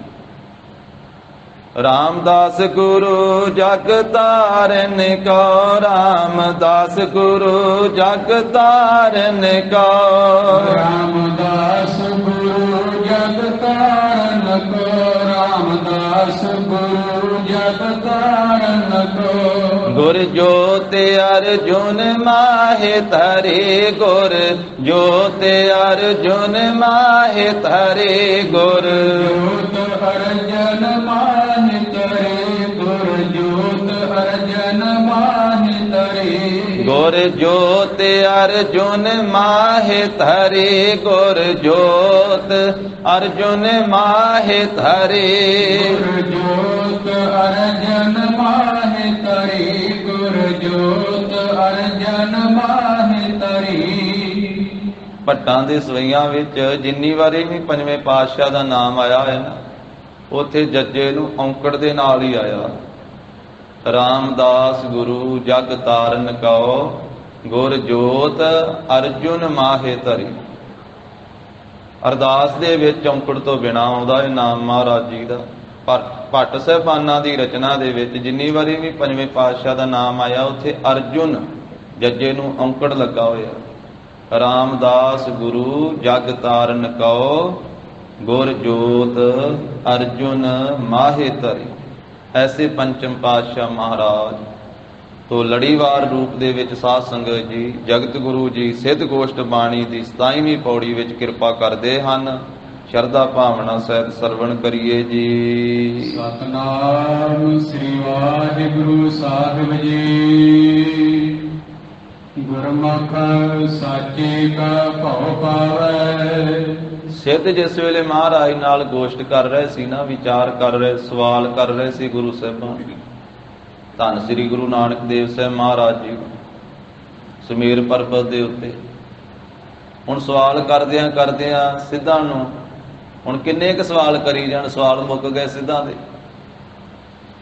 ਤੇ ਬਹੁਤੇ ਜਿਹੜੇ ਸਿੱਧਾਂ ਦੀ ਮੰਡਲੀ ਸੀ, ਉਹ ਫਿਰ ਬਹਾਨਾ ਇਹ ਲਾ ਕੇ, ਮਹਾਰਾਜ ਹੁਣ ਅਸੀਂ ਕੋਈ ਜਲ ਪਾਣੀ ਛਕ ਆਈਏ, ਕੋਈ ਫਲ ਆਦਿਕ ਛਕ ਕੇ ਆ ਜਾਈਏ। ਸਤਿਗੁਰੂ ਕਹਿੰਦੇ ਛਕ ਆਓ ਭਾਈ। ਤੇ ਕੁਝ ਜਿਹੜੇ ਗੁਰਮੁਖ ਬਿਰਤੀ ਵਾਲੇ ਸਿੱਧ ਸੀ, ਜਿਹੜੇ ਝਗੜਾ ਨਹੀਂ ਸੀ ਕਰਦੇ ਮਹਾਰਾਜ ਨਾਲ, ਬਹੁਤ ਪ੍ਰੇਮ ਭਾਵਨਾ ਵਾਲੇ, ਉਹ ਸੀ ਭਰਥਰੀ ਨਾਥ, ਭਰਥਰੀ ਜੋਗੀ, ਜਿਹੜਾ ਰਾਜੇ ਤੋਂ ਜੋਗੀ ਬਣਿਆ। ਇਸੇ ਤਰ੍ਹਾਂ ਮੰਗਲਨਾਥ, ਗੋਪੀ ਚੰਦ ਆਦਿ ਸ਼ਰਧਾਲੂ ਸੀ, ਮਹਾਰਾਜ ਸਾਹਿਬ ਦੇ ਪ੍ਰੇਮੀ ਸੀ। ਕਈਆਂ ਸਿੱਧਾਂ ਨੇ ਤਾਂ ਮਹਾਰਾਜ ਸਾਹਿਬ ਨਾਲ ਝਗੜਾ ਵੀ ਕੀਤਾ, ਸਵਾਲ ਕਰਦਿਆਂ ਵੀ ਝਗੜਾ ਕੀਤਾ, ਤੇ ਆਪਣੀਆਂ ਰਿੱਧੀਆਂ ਸਿੱਧੀਆਂ ਵੀ ਚਮਤਕਾਰੇ ਮਹਾਰਾਜ ਨੂੰ ਵਿਖਾਏ, ਰਿੱਧੀਆਂ ਸਿੱਧੀਆਂ ਦੇ ਕਰਾਮਾਤਾਂ ਵੀ ਵਿਖਾਈਆਂ। ਪਰ ਅਖੀਰ ਉਹਨਾਂ ਨੂੰ ਝੁਕਣਾ ਹੀ ਪਿਆ। ਜਿਸ ਵੇਲੇ ਚਲੇ ਗਏ ਨਾ, ਵੀ ਇਹਨਾਂ ਦਾ ਖਿਆਲ ਸੀ ਵੀ ਚਲੋ ਨਾਲੇ ਹੁਣ ਜਲ ਪਾਣੀ ਛਕ ਆਉਣੇ ਆ, ਨਾਲੇ ਆਪਸ ਵਿੱਚ ਸਲਾਹ ਕਰਕੇ ਕੁਝ ਹੋਰ ਸਵਾਲ ਬਣਾ ਕੇ ਲਿਆਉਣੇ। ਸਵਾਲ ਇਕੱਠੇ ਕਰਕੇ ਫਿਰ ਮਹਾਰਾਜ ਸਾਹਿਬ ਜੀ ਨੂੰ ਇਕੱਠੇ ਹੀ ਫੇਰ ਹੋਰ ਸਵਾਲ ਕਰਾਂਗੇ, ਪ੍ਰਸ਼ਨ ਕਰਾਂਗੇ। ਕੁਝ ਸਿੱਧ ਜਿਹੜੇ ਪ੍ਰੇਮੀ ਸੀ ਉਹ ਬੈਠੇ ਰਹੇ। ਫਿਰ ਉਹਨਾਂ ਦੀ ਬਿਰਤੀ ਗੁਰਮੁਖਤਾਈ ਵਾਲੀ ਸੀ। ਭਰਥਰੀ ਜੋਗੀ, ਗੋਪੀ ਚੰਦ, ਮੰਗਲਨਾਥ ਆਦਿਕ, ਉਹਨਾਂ ਨੇ ਫਿਰ ਬੇਨਤੀ ਕੀਤੀ, ਮਹਾਰਾਜ ਕਿਰਪਾ ਕਰੋ, ਬਾਕੀ ਸਿੱਧ ਤਾਂ ਹੁਣ ਸਾਰੇ ਜਲ ਪਾਣੀ ਛਕਣ ਚਲੇ ਗਏ ਆ, ਤੇ ਆਪ ਕਿਰਪਾ ਕਰਕੇ ਸਾਨੂੰ ਮਹਾਰਾਜ ਗੁਰਮੁਖ ਦੇ ਲੱਛਣ ਦੱਸੋ ਵੀ ਗੁਰਮੁਖ ਦੇ ਗੁਣ ਕੀ ਹੈ, ਗੁਰਮੁਖ ਕਿਸ ਨੂੰ ਕਹਿੰਦੇ। ਤਾਂ ਮਹਾਰਾਜ ਸਾਹਿਬ ਜੀ ਨੇ ਇਹ ਫਿਰ ਹੁਣ ਕਈ ਪੌੜੀਆਂ ਦੇ ਵਿੱਚ ਅੱਗੇ ਸਤਿਗੁਰੂ ਸਾਹਿਬ ਜੀ ਨੇ ਕੁਝ ਪੌੜੀਆਂ ਜਿਹੜੀਆਂ ਉਹ ਗੁਰਮੁਖ ਦੇ ਗੁਣ ਦੱਸਦਿਆਂ ਹੀ ਮਹਾਰਾਜ ਨੇ ਕਥਨ ਕੀਤੀਆਂ ਸਿੱਧਾਂ। ਇਸ 27ਵੀਂ ਪੌੜੀ ਤੋਂ ਆਰੰਭਤਾ ਹੁੰਦੀ ਹੈ, ਗੁਰਮੁਖ ਸਾਚੇ ਕਾ ਭਉ ਪਾਵੈ। ਸਤਿਗੁਰੂ ਕਹਿੰਦੇ ਸਿੱਧੋ ਗੁਰਮੁਖ ਉਹ ਹੁੰਦਾ ਹੈ ਜਿਹੜਾ ਗੁਰੂ ਦਾ ਉਪਦੇਸ਼ ਲੈਂਦਾ। ਗੁਰਮੁਖ ਉਹ ਹੈ ਜਿਹੜਾ ਗੁਰੂ ਸਾਹਿਬ ਜੀ ਦੇ ਉਪਦੇਸ਼ ਨੂੰ ਆਪਣੇ ਜੀਵਨ ਵਿੱਚ ਧਾਰਨ ਕਰਕੇ ਗੁਰੂ ਕੇ ਉਪਦੇਸ਼ ਦੇ ਰਾਹੀਂ ਸਾਚੇ ਕਾ ਭਉ ਪਾਵੈ, ਸੱਚੇ ਪਰਮੇਸ਼ਰ ਦਾ ਭਉ ਡਰ ਆਪਣੇ ਮਨ ਵਿੱਚ ਪਾਉਂਦਾ ਹੈ। ਕਿਉਂਕਿ ਡਰ ਚਾਹੀਦਾ ਹੈ ਸਾਧ ਸੰਗਤ। ਡਰ ਤੋਂ ਬਿਨਾਂ ਇਨਸਾਨ ਵਿਗੜ ਜਾਂਦਾ ਹੈ। ਜੇ ਡਰ ਨਾ ਹੋਵੇ ਸਿਰ ਦੇ ਉੱਤੇ, ਬੱਚਿਆਂ ਨੂੰ ਡਰ ਨਾ ਹੋਵੇ ਮਾਤਾ ਪਿਤਾ ਦਾ, ਬੱਚੇ ਵੀ ਵਿਗੜ ਜਾਂਦੇ। ਉਸ ਡਰ ਨੂੰ ਨਿਰਮਲ ਡਰ ਆਖਿਆ ਹੈ, ਉਹ ਪਵਿੱਤਰ ਡਰ ਹੈ। ਉਸਤਾਦ ਦਾ ਵੀ ਡਰ ਚਾਹੀਦਾ। ਉਸਤਾਦ ਦਾ ਡਰ ਹੋਵੇ ਤੇ ਫਿਰ ਵੀ ਬੱਚੇ ਪੜ੍ਹਾਈ ਕਰਦੇ ਆ। ਜੇ ਡਰ ਹੀ ਨਾ ਹੋਵੇ ਫਿਰ ਪੜ੍ਹਦਾ ਕੌਣ ਹੈ, ਜੇ ਡਰ ਨਾ ਹੋਵੇ। ਇਸ ਕਰਕੇ ਮਾਤਾ ਪਿਤਾ ਦਾ, ਉਸਤਾਦ ਦਾ ਵੀ ਡਰ ਚਾਹੀਦਾ, ਗੁਰੂ ਦਾ ਵੀ ਡਰ ਚਾਹੀਦਾ, ਪਰਮੇਸ਼ਰ ਦਾ ਵੀ ਡਰ ਚਾਹੀਦਾ। ਉਹਨੂੰ ਨਿਰਮਲ ਡਰ ਆਖਿਆ, ਪਵਿੱਤਰ ਡਰ ਆਖਿਆ, ਜਿਹੜਾ ਪਰਮੇਸ਼ਰ ਦਾ ਤੇ ਗੁਰੂ ਸਾਹਿਬ ਜੀ ਦਾ ਡਰ ਹੈ। ਕਿ ਜੇ ਆ ਰਹਿਤ ਮਰਿਆਦਾ ਨਾ ਰੱਖੀ ਤੇ ਗੁਰੂ ਸਾਹਿਬ ਜੀ ਝਿੜਕਣਗੇ, ਗੁਰੂ ਸਾਹਿਬ ਜੀ ਗੁੱਸੇ ਹੋਣਗੇ, ਫਿਰ ਗੁਰੂ ਸਾਹਿਬ ਜੀ ਪਿਆਰ ਨਹੀਂ ਕਰਨਗੇ, ਫਿਰ ਗੁਰੂ ਸਾਹਿਬ ਜੀ ਦੀ ਖੁਸ਼ੀ ਨਹੀਂ ਮੈਨੂੰ ਮਿਲੇਗੀ ਜੇ ਮੈਂ ਮਹਾਰਾਜ ਸਾਹਿਬ ਜੀ ਦੀ ਰਹਿਤ ਵਿੱਚ ਨਾ ਰਿਹਾ, ਗੁਰੂ ਸਾਹਿਬ ਜੀ ਦੇ ਹੁਕਮ ਨੂੰ ਨਾ ਮੰਨਿਆ ਤੇ ਗੁਰੂ ਸਾਹਿਬ ਜੀ ਦੀ ਖੁਸ਼ੀ ਨਹੀਂ ਪ੍ਰਾਪਤ ਹੋਣੀ। ਇਸ ਕਰਕੇ ਗੁਰੂ ਸਾਹਿਬ ਜੀ ਦਾ ਵੀ ਡਰ ਚਾਹੀਦਾ, ਉਹ ਪਵਿੱਤਰ ਡਰ। ਤਾਂ ਮਹਾਰਾਜ ਕਹਿੰਦੇ ਵੀ ਸਿੱਧੋ ਗੁਰਮੁਖ ਉਹ ਹੈ ਜਿਹੜਾ ਗੁਰੂ ਦਾ ਉਪਦੇਸ਼ ਲੈ ਕਰਕੇ ਸੱਚੇ ਪਰਮੇਸ਼ਰ ਦਾ ਡਰ ਆਪਣੇ ਮਨ ਵਿੱਚ ਪੈਦਾ ਕਰਦਾ। ਮਨ ਦੇ ਵਿੱਚ ਵਾਹਿਗੁਰੂ ਪਰਮੇਸ਼ਰ ਦਾ ਭੈ ਜਿਹਦੇ ਅੰਦਰ ਪੈਦਾ ਹੁੰਦਾ। ਕਿਉਂਕਿ ਜਿੱਥੇ ਡਰ ਹੈ ਉੱਥੇ ਹੀ ਪ੍ਰੇਮ ਪੈਦਾ ਹੁੰਦਾ। ਸਤਿਗੁਰੂ ਜੀ ਨੇ ਬਚਨ ਕੀਤਾ, ਨਾਨਕ ਜਿਨ ਮਨ ਭਉ ਤਿਨਾ ਮਨ ਭਾਉ। ਭਉ ਡਰ ਤੇ ਭਾਉ ਪ੍ਰੇਮ।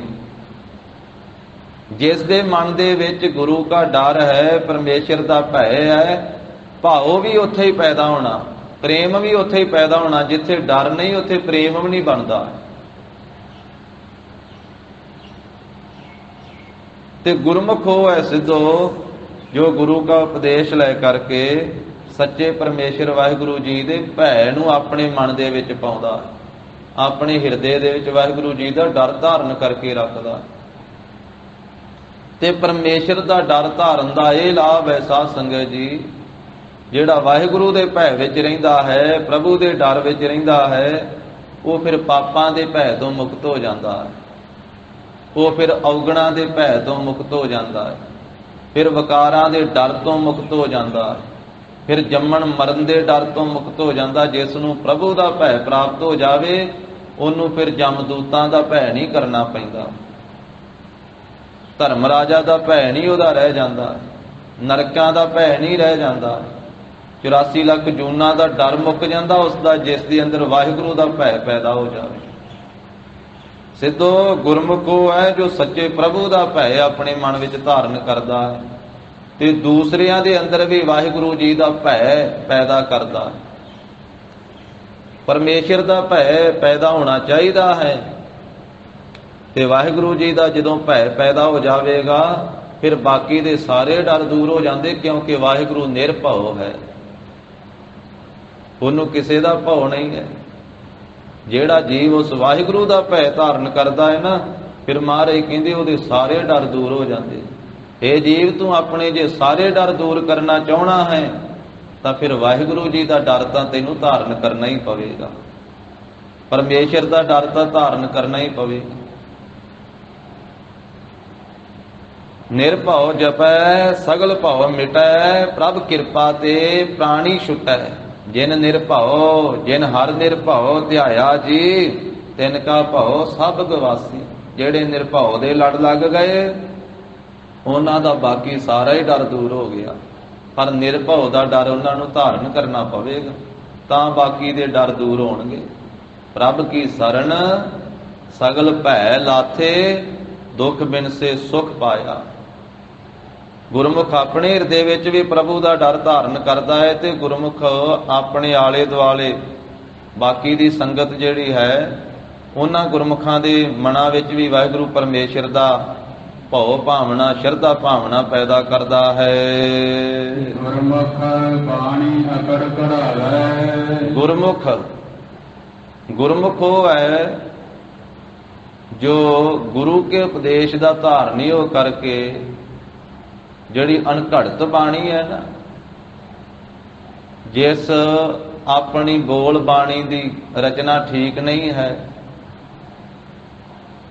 ਨਾ ਘੜੀ ਹੋਈ ਬਾਣੀ ਨੂੰ ਗੁਰੂ ਕੇ ਉਪਦੇਸ਼ ਦੁਆਰਾ ਕਢਾ ਲੈਂਦਾ ਹੈ, ਵਧੀਆ ਸ੍ਰੇਸ਼ਟ ਘਾੜਤ ਵਾਲੀ ਬਣਾ ਲੈਂਦਾ। ਜਿਹੜੀ ਬਾਣੀ ਫਿੱਕਾ ਬੋਲਣ ਵਾਲੀ ਸੀ, ਜਿਹੜੀ ਬੋਲ ਕੌੜਾ ਬੋਲਣ ਵਾਲੇ ਬੋਲ ਸੀ, ਫਿੱਕਾ ਅਸਤ, ਸੋ ਉਹ ਘਾੜਤ, ਸ੍ਰੇਸ਼ਟ ਘਾੜਤ ਤੋਂ ਬਿਨਾਂ ਜੋ ਬੋਲ ਬਾਣੀ ਸੀ, ਗੁਰੂ ਕੇ ਉਪਦੇਸ਼ ਦਾ ਧਾਰਨੀ ਹੋ ਕੇ ਗੁਰਮੁਖ ਨਾ ਘੜੀ ਹੋਈ ਬਾਣੀ ਨੂੰ ਸ੍ਰੇਸ਼ਟ ਘਾੜਤ ਦੇ ਵਿੱਚ ਘੜ ਲੈਂਦਾ। ਗੁਰਮੁਖ ਬਾਣੀ ਅਗੜ ਕਢਾਵੈ। ਇਹ ਦੋਵਾਂ ਰੂਪਾਂ 'ਚ ਪਾਠ ਕੀਤਾ ਜਾਂਦਾ ਹੈ। ਕਈ ਗੁਰਮੁਖ ਇਹਨੂੰ ਅਘਾੜ ਕਰਦੇ ਪਾਠ, ਪਰ ਟਕਸਾਲ ਦੇ ਵਿੱਚ ਅਗੜ ਹੀ ਕਰਾਇਆ ਜਾਂਦਾ। ਜਿਵੇਂ ਅਸ਼ਾਲ ਤੇ ਅਸ਼ਲ, ਇਹ ਵੀ ਦੋਵਾਂ ਰੂਪਾਂ 'ਚ ਪਾਠ ਕੀਤਾ ਜਾਂਦਾ। ਜਿਵੇਂ ਅਚਰਜ ਤੇ ਅਚਰਜ, ਸੰਪਰਦਾ ਵਿੱਚ ਅਚਰਜ ਹੀ ਕਰਾਇਆ ਜਾਂਦਾ ਹੈ, ਟਕਸਾਲ ਦੇ ਵਿੱਚ ਅਸ਼ਲ ਹੀ ਕਰਾਇਆ ਜਾਂਦਾ ਹੈ। ਅਰਥ ਤਾਂ ਉਹੀ ਹੈ, ਛਲ ਤੋਂ ਰਹਿਤ। ਇਸੇ ਤਰ੍ਹਾਂ ਇੱਥੇ ਅਗੜ, ਘੜਨ ਤੋਂ ਰਹਿਤ ਜੋ ਬਾਣੀ ਹੈ, ਕਢਾਵੈ, ਉਹਦੀ ਘਾੜਤ ਕਰਾਉਂਦੇ ਹਨ ਗੁਰਮੁਖ। ਉਹਨਾਂ ਦੀ ਬਾਣੀ ਸ੍ਰੇਸ਼ਟ ਘਾੜਤ ਵਾਲੀ ਬਣ ਜਾਂਦੀ ਹੈ। ਉਹ ਸੋਹਣਾ ਬੋਲਦੇ ਹਨ, ਸੱਚਾ ਬੋਲਦੇ ਹਨ, ਮਿੱਠਾ ਬੋਲਦੇ ਹਨ, ਪਿਆਰਾ ਬੋਲਦੇ ਹਨ। ਫਿਰ ਇਸੇ ਤਰ੍ਹਾਂ ਅਗੜ ਜਿਹੜਾ ਨਾ ਘੜਿਆ ਜਾਣ ਵਾਲਾ ਮਨ ਹੈ, ਗੁਰੂ ਕੀ ਬਾਣੀ ਨੂੰ ਪੜ੍ਹ ਕਰਕੇ, ਗੁਰੂ ਕੇ ਬਾਣੀ ਦੇ ਉਪਦੇਸ਼ ਨੂੰ ਧਾਰਨ ਕਰਕੇ ਗੁਰਮੁਖ ਇਹ ਅਣਘੜਤ ਮਨ ਨੂੰ, ਨਾ ਘੜੇ ਹੋਏ ਮਨ ਨੂੰ ਸ੍ਰੇਸ਼ਟ ਸਾਂਚੇ ਵਿੱਚ ਘੜ ਲੈਂਦੇ ਹਨ। ਇਸ ਮਨ ਨੂੰ, ਅਸ਼ੁੱਧ ਮਨ ਨੂੰ ਸ਼ੁੱਧ ਕਰ ਲੈਂਦੇ ਹਨ, ਮਨ ਨੂੰ ਘੜ ਲੈਂਦੇ ਹਨ। ਗੁਰੂ ਕੇ ਉਪਦੇਸ਼ ਦੇ ਦੁਆਰਾ, ਗੁਰੂ ਕੀ ਮਰਿਆਦਾ ਵਿੱਚ ਚੱਲਣ ਵਾਲਾ ਇਸ ਨੂੰ ਬਣਾ ਲੈਂਦੇ। ਜੋ ਮਨ ਮਰਜ਼ੀ ਕਰਨ ਵਾਲਾ ਸੀ, ਆਪਣੀ ਮਰਜ਼ੀ ਕਰਨ ਵਾਲਾ ਮਨ ਸੀ, ਇਹਨੂੰ ਸ੍ਰੇਸ਼ਟ ਘਾੜਤ ਵਿੱਚ ਘੜ ਕੇ ਗੁਰੂ ਕੀ ਮਰਜ਼ੀ ਵਿੱਚ ਤੋਰ ਲੈਂਦੇ ਹਨ। ਗੁਰਮੁਖ ਨਿਰਮਲ ਹਰ ਗੁਣ ਗਾਵੈ। ਮਹਾਰਾਜ ਕਹਿੰਦੇ ਗੁਰਮੁਖ, ਹੇ ਸਿੱਧੋ, ਗੁਰਮੁਖ ਹਰ ਵੇਲੇ ਪਵਿੱਤਰ ਵਾਹਿਗੁਰੂ ਜੀ ਦੇ ਪਵਿੱਤਰ ਗੁਣਾਂ ਨੂੰ ਗਾਉਂਦੇ ਰਹਿੰਦੇ ਆ। ਗੁਰਮੁਖ ਪਵਿੱਤਰ ਹੋ ਜਾਂਦੇ, ਨਿਰਮਲ ਹੋ ਜਾਂਦੇ, ਕਿਉਂਕਿ ਨਿਰਮਲ ਹਰੀ ਨਿਰਮਲ ਹੈ, ਹਰੀ ਮੈਲ ਤੋਂ ਰਹਿਤ ਹੈ, ਤੇ ਹਰੀ ਪਰਮੇਸ਼ਰ ਦੇ ਗੁਣ ਵੀ ਨਿਰਮਲ ਹਨ, ਪਵਿੱਤਰ ਹਨ। ਇਸ ਕਰਕੇ ਨਿਰਮਲ ਹਰ ਗੁਣ ਗਾਵੈ। ਹਰੀ ਦੇ ਨਿਰਮਲ ਗੁਣਾਂ ਨੂੰ ਗਾ ਗਾ ਕੇ ਗੁਰਮੁਖ ਨਿਰਮਲ ਹੋ ਜਾਂਦੇ, ਪਵਿੱਤਰ ਹੋ ਜਾਂਦੇ। ਪੰਚਮ ਪਾਤਸ਼ਾਹ ਮਹਾਰਾਜ ਸਾਹਿਬ, ਜਿਨ੍ਹਾਂ ਸਤਿਗੁਰਾਂ ਦਾ 3 ਤਰੀਕ ਨੂੰ 21 ਜੇਠ ਨੂੰ ਸ਼ਹੀਦੀ ਦਿਹਾੜਾ ਹੈ, ਮਹਾਰਾਜ ਸਾਹਿਬ ਜੀ ਦੀ ਚਰਨ ਸ਼ਰਨ ਵਿੱਚ ਇੱਕ ਸਿੱਖ ਆਇਆ ਜਿਸ ਦਾ ਨਾਮ ਵੀ ਗੁਰਮੁਖ ਸੀ, ਗੁਰਮੁਖ ਸਿੱਖ। ਉਹਨੇ ਆ ਦਰਸ਼ਨ ਕੀਤੇ ਤੇ ਬੇਨਤੀ ਕੀਤੀ ਵੀ ਮਹਾਰਾਜ ਪੰਚਮ ਪਾਤਸ਼ਾਹ, ਗੁਰਬਾਣੀ ਵਿੱਚ ਗੁਰਮੁਖਾਂ ਬਾਰੇ ਬਹੁਤ ਵਾਰੀ ਪੜ੍ਹਿਆ ਸੁਣਿਆ ਹੈ ਕਿ ਗੁਰਮੁਖਾਂ ਦੀ ਐਸੀ ਅਵਸਥਾ ਹੈ, ਤੇ ਕਿਰਪਾ ਕਰੋ ਕਿਸੇ ਗੁਰਮੁਖ ਦੇ ਦਰਸ਼ਨ ਕਰਾਓ ਮਹਾਰਾਜ, ਜਿਹੜਾ ਹਰ ਵੇਲੇ ਪਰਮੇਸ਼ਰ ਦੇ ਗੁਣ ਗਾਉਂਦਾ ਹੋਵੇ ਤੇ ਪ੍ਰਭੂ ਦੇ ਭਾਣੇ ਵਿੱਚ ਚੱਲਦਾ ਹੋਵੇ।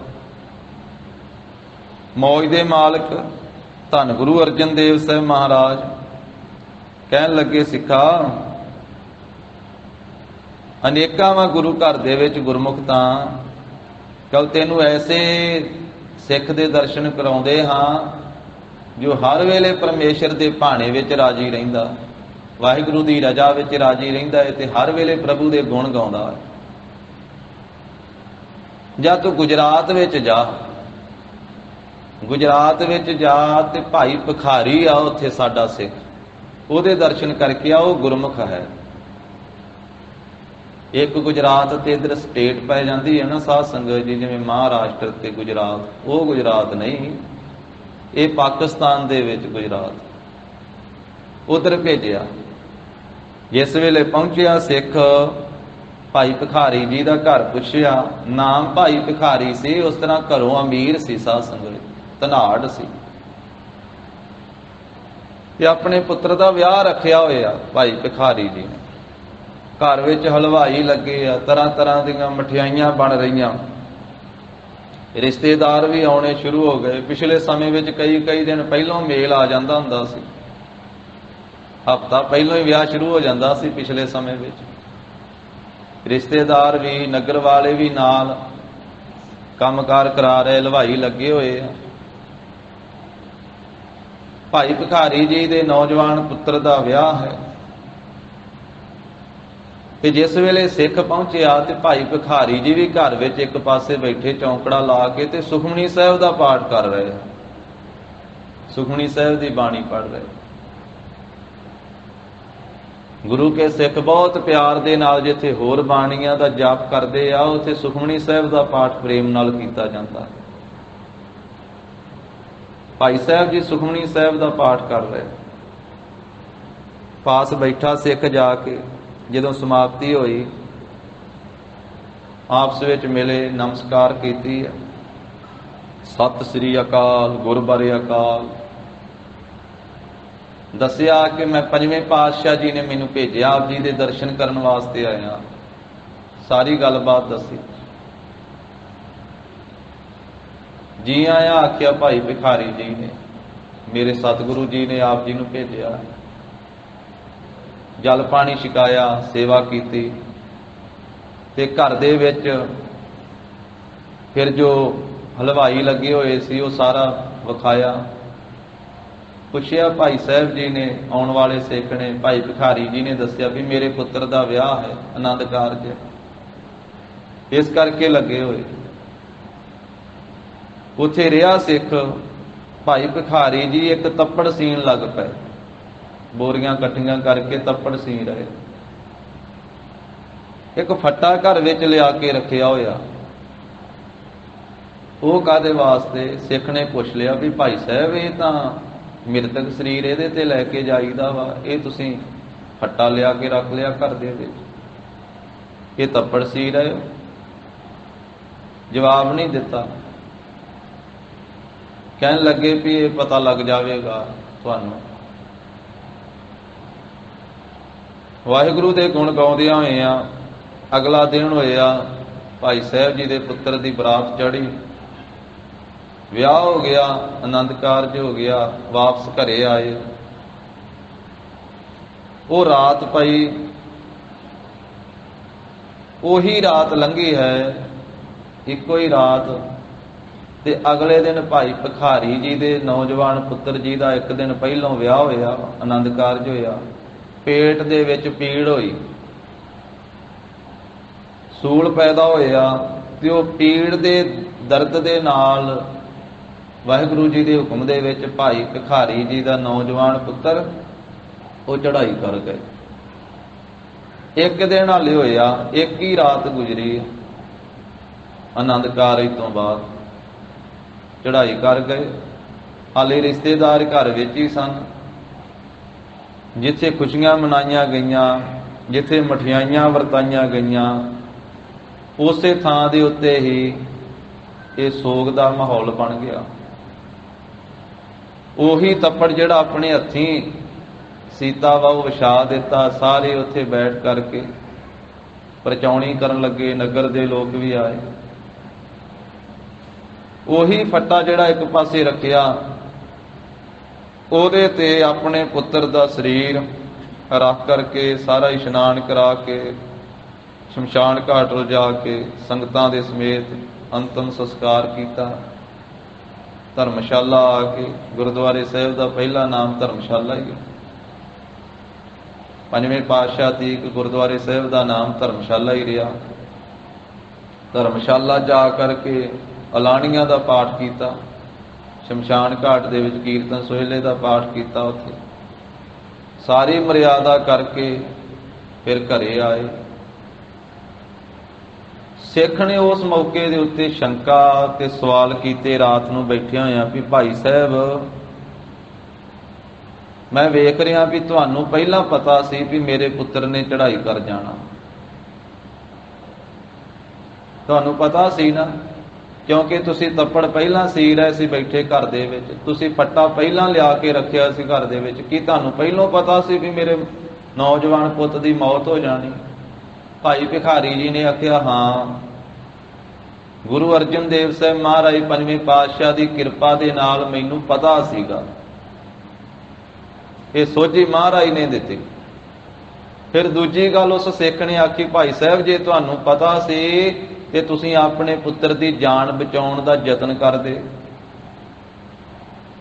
ਜੇ ਤੁਸੀਂ ਨਹੀਂ ਸੀ ਬਚਾ ਸਕਦੇ ਪੰਜਵੇਂ ਪਾਤਸ਼ਾਹ ਦੇ ਚਰਨਾਂ ਵਿੱਚ ਪਹੁੰਚ ਕੇ ਉੱਥੇ ਬੇਨਤੀ ਕਰਦੇ ਕਿ ਸਤਿਗੁਰੂ ਕਿਰਪਾ ਕਰੋ ਮੇਰੇ ਪੁੱਤਰ ਦੀ ਜਾਨ ਬਚਾਓ, ਲੰਮੀ ਉਮਰ ਕਰੋ। ਭਾਈ ਭਿਖਾਰੀ ਜੀ ਕਹਿਣ ਲੱਗੇ ਵੀ ਸਿੱਖਾ, ਗੁਰਬਾਣੀ ਪੜ੍ਹਦਾ ਹੁੰਨਾ? ਉਸ ਸਿੱਖ ਨੇ ਆਖਿਆ, ਹਾਂ ਜੀ ਗੁਰਬਾਣੀ ਤੇ ਪੜ੍ਹਦਾ। ਕਹਿੰਦੇ ਫਿਰ ਗੁਰਬਾਣੀ ਕੀ ਕਹਿੰਦੀ ਹੈ? ਗੁਰੂ ਸਾਹਿਬ ਸਾਨੂੰ ਕੀ ਕਹਿੰਦੇ? ਗੁਰੂ ਸਾਹਿਬ ਕਹਿੰਦੇ ਆ, ਨਾਮ ਜਪੋ, ਬਾਣੀ ਪੜ੍ਹੋ ਤੇ ਵਾਹਿਗੁਰੂ ਜੀ ਦਾ ਭਾਣਾ ਮੰਨੋ। ਸਿੱਖਾ ਗੁਰਮੁਖੋ ਹੁੰਦਾ ਵਾ ਜੋ ਪਰਮੇਸ਼ਰ ਦੇ ਗੁਣ ਗਾਉਂਦਾ ਤੇ ਵਾਹਿਗੁਰੂ ਜੀ ਦੇ ਭਾਣੇ ਦੇ ਵਿੱਚ ਰਹਿੰਦਾ। ਕਹਿੰਦੇ ਪਰਮੇਸ਼ਰ ਦੇ ਭਾਣੇ ਦੇ ਵਿੱਚ ਹੀ ਮੇਰੇ ਪੁੱਤਰ ਦਾ ਜਨਮ ਹੋਇਆ, ਪਰਮੇਸ਼ਰ ਦੇ ਭਾਣੇ ਵਿੱਚ ਹੀ ਇਹਦਾ ਵਿਆਹ ਹੋਇਆ, ਆਨੰਦ ਕਾਰਜ ਹੋਇਆ ਤੇ ਭਾਣੇ ਦੇ ਵਿੱਚ ਹੀ ਸਵਾਸ ਪੂਰੇ ਹੋਏ ਆ। ਵੇਖੋ ਗੱਲ ਸਾਧ ਸੰਗਤ ਜੀ, ਕਹਿਣੀ ਤੇ ਸੁਣਨੀ ਸੌਖੀ ਆ, ਪਰ ਹੰਡਾਉਣੀ ਕਮਾਉਣੀ ਔਖੀ ਆ। ਉਹੀ ਸਿੱਖ ਭਾਣੇ ਨੂੰ ਮੰਨ ਸਕਦਾ ਜਿਹਦੇ ਤੇ ਗੁਰੂ ਸਾਹਿਬ ਜੀ ਕਿਰਪਾ ਕਰਨ। ਸੁਹੇਲਾ ਕਹਿਣ ਕਹਾਵਣ ਤੇਰਾ ਬਿਖਮ ਭਾਵਣ, ਕਹਿਣਾ ਕਹਾਉਣਾ ਸੌਖਾ ਵਾ ਪਰ ਭਾਣਾ ਮੰਨਣਾ ਔਖਾ ਵਾ। ਜੇ ਗੁਰੂ ਸਾਹਿਬ ਕਿਰਪਾ ਕਰਨ ਤੇ ਭਾਣਾ ਮੰਨਿਆ ਜਾ ਸਕਦਾ। ਜਿਸ ਨੂੰ ਸਮਝ ਮਹਾਰਾਜ ਦੇ ਦੇਣ ਉਹਨੂੰ ਸਮਝ ਆਉਂਦੀ ਆ ਵੀ ਸਭ ਕੁਝ ਭਾਣੇ ਵਿੱਚ ਆ। ਭਾਣੇ ਵਿੱਚ ਇਕੱਲਾ ਮਰਨਾ ਹੀ ਨਹੀਂ, ਜੰਮਣਾ ਵੀ ਭਾਣੇ ਵਿੱਚ ਆ। ਜੰਮਣ ਮਰਨਾ ਹੁਕਮ ਹੈ, ਭਾਣੇ ਆਵੇ ਜਾਏ। ਫਿਰ ਸਿੱਖ ਨੇ ਆਖਿਆ, ਭਾਈ ਸਾਹਿਬ ਜੇ ਤੁਸੀਂ ਨਹੀਂ ਵੀ ਆਪਣੇ ਪੁੱਤਰ ਨੂੰ ਬਚਾਉਣਾ ਸੀ ਤੇ ਤੁਸੀਂ ਵਿਆਹ ਨਾ ਕਰਦੇ ਆਪਣੇ ਪੁੱਤ ਦਾ। ਵੇਖੋ ਬਗਾਨੀ ਧੀ, ਉਹਨੂੰ ਤੁਸੀਂ ਵਿਧਵਾ ਕਰ ਦਿੱਤਾ, ਤੁਹਾਨੂੰ ਤੇ ਪਤਾ ਸੀ ਮੇਰੇ ਪੁੱਤ ਦੀ ਮੌਤ ਹੋ ਜਾਣੀ ਹੈ, ਤੁਸੀਂ ਵਿਆਹ ਕਿਉਂ ਕੀਤਾ? ਭਾਈ ਸਾਹਿਬ ਕਹਿੰਦੇ ਮੇਰੇ ਵੱਸ ਵਿੱਚ ਥੋੜਾ ਹੈ। ਭਾਈ ਭਿਖਾਰੀ ਜੀ ਨੇ ਆਖਿਆ, ਕਹਿੰਦੇ ਇਹਨਾਂ ਦਾ ਇਹਦੀ ਮੇਰੇ ਪੁੱਤ ਦੀ ਮੌਤ ਹੀ ਤਾਂ ਹੋਣੀ ਸੀ ਇਹਦਾ ਵਿਆਹ ਹੋਣ ਤੋਂ ਬਾਅਦ ਵਿੱਚ। ਇਹ ਵੀ ਭਾਣਾ ਸੀ, ਇਹ ਵੀ ਹੁਕਮ ਸੀਗਾ। ਕਹਿੰਦੇ ਫਿਰ ਕੀ ਕਾਰਨ ਦੱਸੋ ਮੈਨੂੰ ਥੋੜਾ ਜਿਹਾ। ਇਤਿਹਾਸ ਵਿੱਚ ਲਿਖਿਆ ਵਾ, ਭਾਈ ਭਿਖਾਰੀ ਜੀ ਕਹਿਣ ਲੱਗੇ ਵੀ ਇਹ ਮੇਰਾ ਜੋ ਪੁੱਤਰ ਵਾ ਨਾ, ਇਹ ਪਿਛਲੇ ਜਨਮ ਦਾ ਵੀ ਤਪਸਵੀ ਆ। ਇਹ ਜੰਗਲ 'ਚ ਬੈਠਾ ਤਪੱਸਿਆ ਕਰਦਾ ਹੁੰਦਾ ਸੀ ਤੇ ਇਹ ਛਕਣ ਵਾਸਤੇ ਪਿੰਡ ਵਿੱਚ ਜਾ ਕੇ ਪ੍ਰਸ਼ਾਦਾ ਮੰਗਣ ਜਾਂਦਾ ਹੁੰਦਾ ਸੀ। ਤਪੱਸਿਆ ਕਰਦੇ ਰਹਿਣਾ ਤੇ ਆਪਣੇ ਛਕਣ ਵਾਸਤੇ ਪ੍ਰਸ਼ਾਦਾ ਮੰਗ ਕੇ ਲੈ ਆਉਣਾ। ਇਹ ਉਸ ਮੌਕੇ ਤੇ ਵੀ ਨੌਜਵਾਨ ਉਮਰ ਦੇ ਵਿੱਚ ਸੀ, ਜਦੋਂ ਸਾਧਨਾ ਕਰਦਾ ਸੀ, ਸਾਧੂ ਸੀ। ਇਹ ਜਦੋਂ ਪ੍ਰਸ਼ਾਦਾ ਮੰਗਣ ਵਾਸਤੇ ਗਿਆ ਤੇ ਅੱਗੋਂ ਪ੍ਰਸ਼ਾਦਾ ਦੇਣ ਵਾਸਤੇ ਇਹੀ ਲੜਕੀ ਆਈ ਜਿਹੜੀ ਹੁਣ ਮੇਰੀ ਨੂੰਹ ਬਣ ਕੇ ਮੇਰੇ ਘਰੇ ਆਈ। ਇਹ ਜਦੋਂ ਪ੍ਰਸ਼ਾਦਾ ਇਹਨੂੰ ਦੇਣ ਵਾਸਤੇ ਆਈ, ਇਹਦਾ ਮਨ ਇਹਦੇ ਤੇ ਮੋਹਿਤ ਹੋਇਆ, ਇਸ ਲੜਕੀ ਦਾ ਵੀ ਮਨ ਮੋਹਿਤ ਹੋਇਆ, ਦੋਨਾਂ ਦਾ ਆਪਸ ਦੇ ਵਿੱਚ। ਤਾਂ ਇਹ ਪ੍ਰਸ਼ਾਦਾ ਲੈ ਕੇ ਵਾਪਸ ਆਪਣੇ ਟਿਕਾਣੇ ਤੇ ਜੰਗਲ 'ਚ ਆ ਗਿਆ ਤੇ ਦੋਨਾਂ ਦੇ ਮਨ ਦੀ ਇੱਛਾ ਸੀ ਵੀ ਸਾਡਾ ਮੇਲ ਮਿਲਾਪ ਹੋਵੇ। ਮਹਾਰਾਜ ਕਹਿੰਦੇ ਤਪਸਵੀ ਦੀ ਇੱਛਾ ਸੀ ਵੀ ਮੇਰਾ ਇਹਦੇ ਨਾਲ ਮਿਲਾਪ ਹੋਵੇ, ਪਰ ਉਸ ਜਨਮ ਦੇ ਵਿੱਚ ਇਹਦੇ ਸਵਾਸ ਪੂਰੇ ਹੋ ਗਏ, ਉਹ ਮਿਲਾਪ ਹੋ ਨਾ ਸਕਿਆ। ਤੇ ਹੁਣ ਇਹ ਮੇਰੇ ਘਰੇ ਪੈਦਾ ਹੋਇਆ ਤੇ ਉਸੇ ਲੜਕੀ ਨਾਲ ਇਹਦਾ ਸੰਬੰਧ ਬਣਿਆ ਤੇ ਸੰਬੰਧ ਵਿਆਹ ਹੋਣ ਤੋਂ ਬਾਅਦ ਇੱਕੋ ਹੀ ਰਾਤ ਗੁਜ਼ਰੀ ਆ ਤੇ ਅਗਲੇ ਦਿਨ ਇਹਦੇ ਸਵਾਸ ਪੂਰੇ ਹੋ ਗਏ। ਹੈ ਸਾਰੀ ਇਹ ਖੇਡ ਭਾਣੇ ਦੀ ਹੈ। ਇਹ ਕਹਿੰਦੇ ਇਸ ਤਰ੍ਹਾਂ ਹੀ ਹੋਣਾ ਸੀ, ਇਹਦੀ ਮੌਤ ਹੀ ਵਿਆਹ ਤੋਂ ਮਗਰੋਂ ਹੋਣੀ ਸੀ। ਭਾਣਾ ਇੰਝ ਹੀ ਵਰਤਣਾ ਸੀ। ਤੇ ਕਹਿੰਦੇ ਹੁਕਮ ਆ ਮਹਾਰਾਜ ਸਾਹਿਬ ਜੀ ਦਾ ਵੀ ਜੋ ਭਾਣਾ ਵਰਤ ਰਿਹਾ ਇਸ ਭਾਣੇ ਨੂੰ ਮੰਨਣਾ ਹੈ। ਕਹਿੰਦੇ ਸਿੱਖਾ ਮੰਨਣਾ ਪੈਂਦਾ, ਭਾਵੇਂ ਮਿੱਠਾ ਕਰਕੇ ਮੰਨ, ਭਾਵੇਂ ਰਾਜੀ ਹੋ ਕੇ ਮੰਨ ਤੇ ਭਾਵੇਂ ਨਾ ਰਾਜੀ, ਉਹ ਭਾਣਾ ਜਿਹੜਾ ਵਰਤ ਗਿਆ ਉਹਨੂੰ ਮੰਨਣਾ ਪੈਣਾ। ਪਰ ਗੁਰਮੁਖ ਉਹ ਹੈ ਜਿਹੜਾ ਭਾਣੇ ਨੂੰ ਮਿੱਠਾ ਕਰਕੇ ਮੰਨਦਾ ਹੈ। ਭਾਈ ਭਿਖਾਰੀ ਜੀ ਨੇ ਵਿਆਹ ਦੇ ਮੌਕੇ ਤੇ ਵੀ ਸੁਖਮਨੀ ਸਾਹਿਬ ਦਾ ਪਾਠ ਕੀਤਾ ਤੇ ਪੁੱਤਰ ਦਾ ਅੰਤਮ ਸੰਸਕਾਰ ਕਰਕੇ ਸਾਰੀ ਮਰਿਆਦਾ ਕਰਕੇ ਫਿਰ ਵੀ ਆਪਣੇ ਹੱਥੀਂ ਸਾਰਾ ਕੁਝ ਕਰਕੇ ਆਪ ਕੀਰਤਨ ਸੋਹਿਲੇ ਦਾ ਪਾਠ ਕੀਤਾ, ਆਪ ਲਾਣੀਆਂ ਦਾ ਪਾਠ ਕੀਤਾ, ਆਪ ਸਾਰੀ ਮਰਿਆਦਾ ਕੀਤੀ। ਗੁਰਮੁਖਾਂ ਦਾ ਐਸਾ ਜੀਵਨ ਨਿਰਮਲ ਹੈ, ਐਸਾ ਪਵਿੱਤਰ ਹੈ। ਮਹਾਰਾਜ ਸਾਹਿਬ ਜੀ ਕਹਿੰਦੇ ਸਿੱਧੋ ਗੁਰਮੁਖ ਨਿਰਮਲ ਹਰ ਗੁਣ ਗਾਵੇ। ਗੁਰਮੁਖ ਪਵਿੱਤਰ ਵਾਹਿਗੁਰੂ ਜੀ ਦੇ ਗੁਣਾਂ ਨੂੰ ਗਾਉਂਦੇ ਆ, ਉਹਨਾਂ ਦਾ ਜੀਵਨ ਨਿਰਮਲ ਹੋ ਜਾਂਦਾ ਹੈ। ਗੁਰਮੁਖ ਪਵਿੱਤਰ ਪਰਮ ਪਦ ਪਾਵੈ। ਗੁਰਮੁਖ ਗੁਰੂ ਕੇ ਉਪਦੇਸ਼ ਦੇ ਧਾਰਨੀ ਜੋ ਜੀਵ ਹਨ, ਉਹ ਫਿਰ ਪਵਿੱਤਰ ਪਰਮ ਪਦਵੀ ਨੂੰ ਪਾ ਲੈਂਦੇ। ਜੋ ਉੱਚੀ ਪਦਵੀ ਹੈ ਨਾ, ਪਰਮ ਪਦਵੀ ਹੈ, ਉਸ ਪਦਵੀ ਨੂੰ ਪ੍ਰਾਪਤ ਕਰ ਲੈਂਦੇ ਹਨ, ਉੱਚੀ ਅਵਸਥਾ ਨੂੰ ਪ੍ਰਾਪਤ ਕਰ ਲੈਂਦੇ ਹਨ। ਗੁਰਮੁਖ ਰੋਮ ਰੋਮ ਹਰਿ ਧਿਆਵੈ। ਸਿੱਧੋ ਗੁਰਮੁਖਾਂ ਦੀ ਅਵਸਥਾ ਤੇ ਅੱਗੇ ਤੋਂ ਅੱਗੇ ਵੱਧਦੀ ਇੱਥੇ ਪਹੁੰਚ ਜਾਂਦੀ ਹੈ। ਜੋ ਗੁਰੂ ਕੇ ਉਪਦੇਸ਼ ਦੇ ਧਾਰਨੀ ਆ, ਜਪਦਿਆਂ ਉਹ ਇੱਥੇ ਪਹੁੰਚ ਜਾਂਦੇ ਆ। ਗੁਰਮੁਖਾਂ ਦਾ ਰੋਮ ਰੋਮ ਵੀ ਵਾਹਿਗੁਰੂ ਦੇ ਨਾਮ ਨੂੰ ਧਿਆਉਂਦਾ, ਇੱਕ ਇੱਕ ਰੋਮ ਵਿੱਚੋਂ ਵੀ ਨਾਮ ਦੀ ਆਵਾਜ਼ ਆਉਂਦੀ। ਐਸੇ ਗੁਰਮੁਖ ਸਾਧ ਸੰਗਤ ਜੀ ਬਾਬਾ ਬੁੱਢਾ ਸਾਹਿਬ ਜੀ ਵਰਗੇ ਹੋਏ ਹਨ। ਪਰ ਮਹਾਰਾਜ ਨੇ ਬਾਣੀ ਚ ਆਖਿਆ, ਜਗ ਮਹਿ ਉਤਮ ਕਾਢੀਐ ਵਿਰਲੇ ਕੇਈ ਕੇ, ਕੋਟਣ ਮੈਂ ਨਾਨਕ ਕਹੂੰ ਨਾਰਾਇਣ ਜਿਹ ਚੀਤ। ਕਰੋੜਾਂ ਚੋਂ ਕੋਈ ਹੈ ਐਸੇ ਜਿਨ੍ਹਾਂ ਦਾ ਇੱਕ ਇੱਕ ਰੋਮ ਵੀ ਨਾਮ ਜਪਦਾ। ਇੱਕ ਦੂਜੀ ਬਹੁ ਲੱਖ ਹੋਏ, ਲੱਖ ਹੋਵੇ ਲੱਖ 20, ਲੱਖ ਲੱਖ ਗੇੜਾ ਆਖੀਆ ਹੈ ਇੱਕ ਨਾਮ ਜਗਦੀਸ਼। ਭਾਈ ਸਾਹਿਬ ਭਾਈ ਮਤੀ ਦਾਸ ਜੀ, ਭਾਈ ਸਤੀ ਦਾਸ ਜੀ, ਭਾਈ ਦਿਆਲਾ ਜੀ, ਜਿਨ੍ਹਾਂ ਨੇ ਨਾਵੇਂ ਪਾਤਸ਼ਾਹ ਜੀ ਦੇ ਸਾਹਮਣੇ ਸਾਧ ਸੰਗਤ ਜੀ ਨਾਵੇਂ ਪਾਤਸ਼ਾਹ ਦੀ ਸ਼ਹੀਦੀ ਤੋਂ ਪਹਿਲਾਂ ਸ਼ਹਾਦਤਾਂ ਪ੍ਰਾਪਤ ਕੀਤੀਆਂ, ਉਹ ਰੋਮ ਰੋਮ ਧਿਆਉਣ ਵਾਲੇ ਸੀ ਗੁਰਮੁਖ ਸਾਰੇ। ਭਾਈ ਮਤੀ ਦਾਸ ਦੇ ਸਿਰ ਤੇ ਆਰਾ ਰੱਖ ਕਰਕੇ ਫਤਵਾ ਲਾਇਆ ਸੀ, ਸਿੱਖ ਨੂੰ ਚੀਰ ਕੇ 2 ਫਾੜ ਕੀਤਾ ਜਾਵੇ। ਸ਼ਹੀਦ ਬਿਲਾਸ ਵਿੱਚ ਲਿਖਿਆ, ਜਿਸ ਵੇਲੇ ਸਿਰ ਤੇ ਆਰਾ ਰੱਖ ਕੇ ਚੀਰਨ ਲੱਗੇ ਨਾ ਭਾਈ ਮਤੀ ਦਾਸ ਜੀ ਨੂੰ, ਤਾਂ ਜਪਜੀ ਸਾਹਿਬ ਦਾ ਪਾਠ ਆਰੰਭ ਕੀਤਾ ਸੀ ਭਾਈ ਮਤੀ ਦਾਸ ਸਾਹਿਬ ਜੀ। ਜਦੋਂ ਚੀਰੀ ਜਾਂਦੇ ਆ ਸਰੀਰ ਨੂੰ, ਲੱਕੜਾਂ ਵਿੱਚ ਜਕੜਿਆ ਹੋਇਆ ਸਰੀਰ ਵੇਖੋ, ਸੁਣ ਕੇ ਹੀ ਕਿਸ ਤਰ੍ਹਾਂ ਲੱਗਦਾ ਵਾ।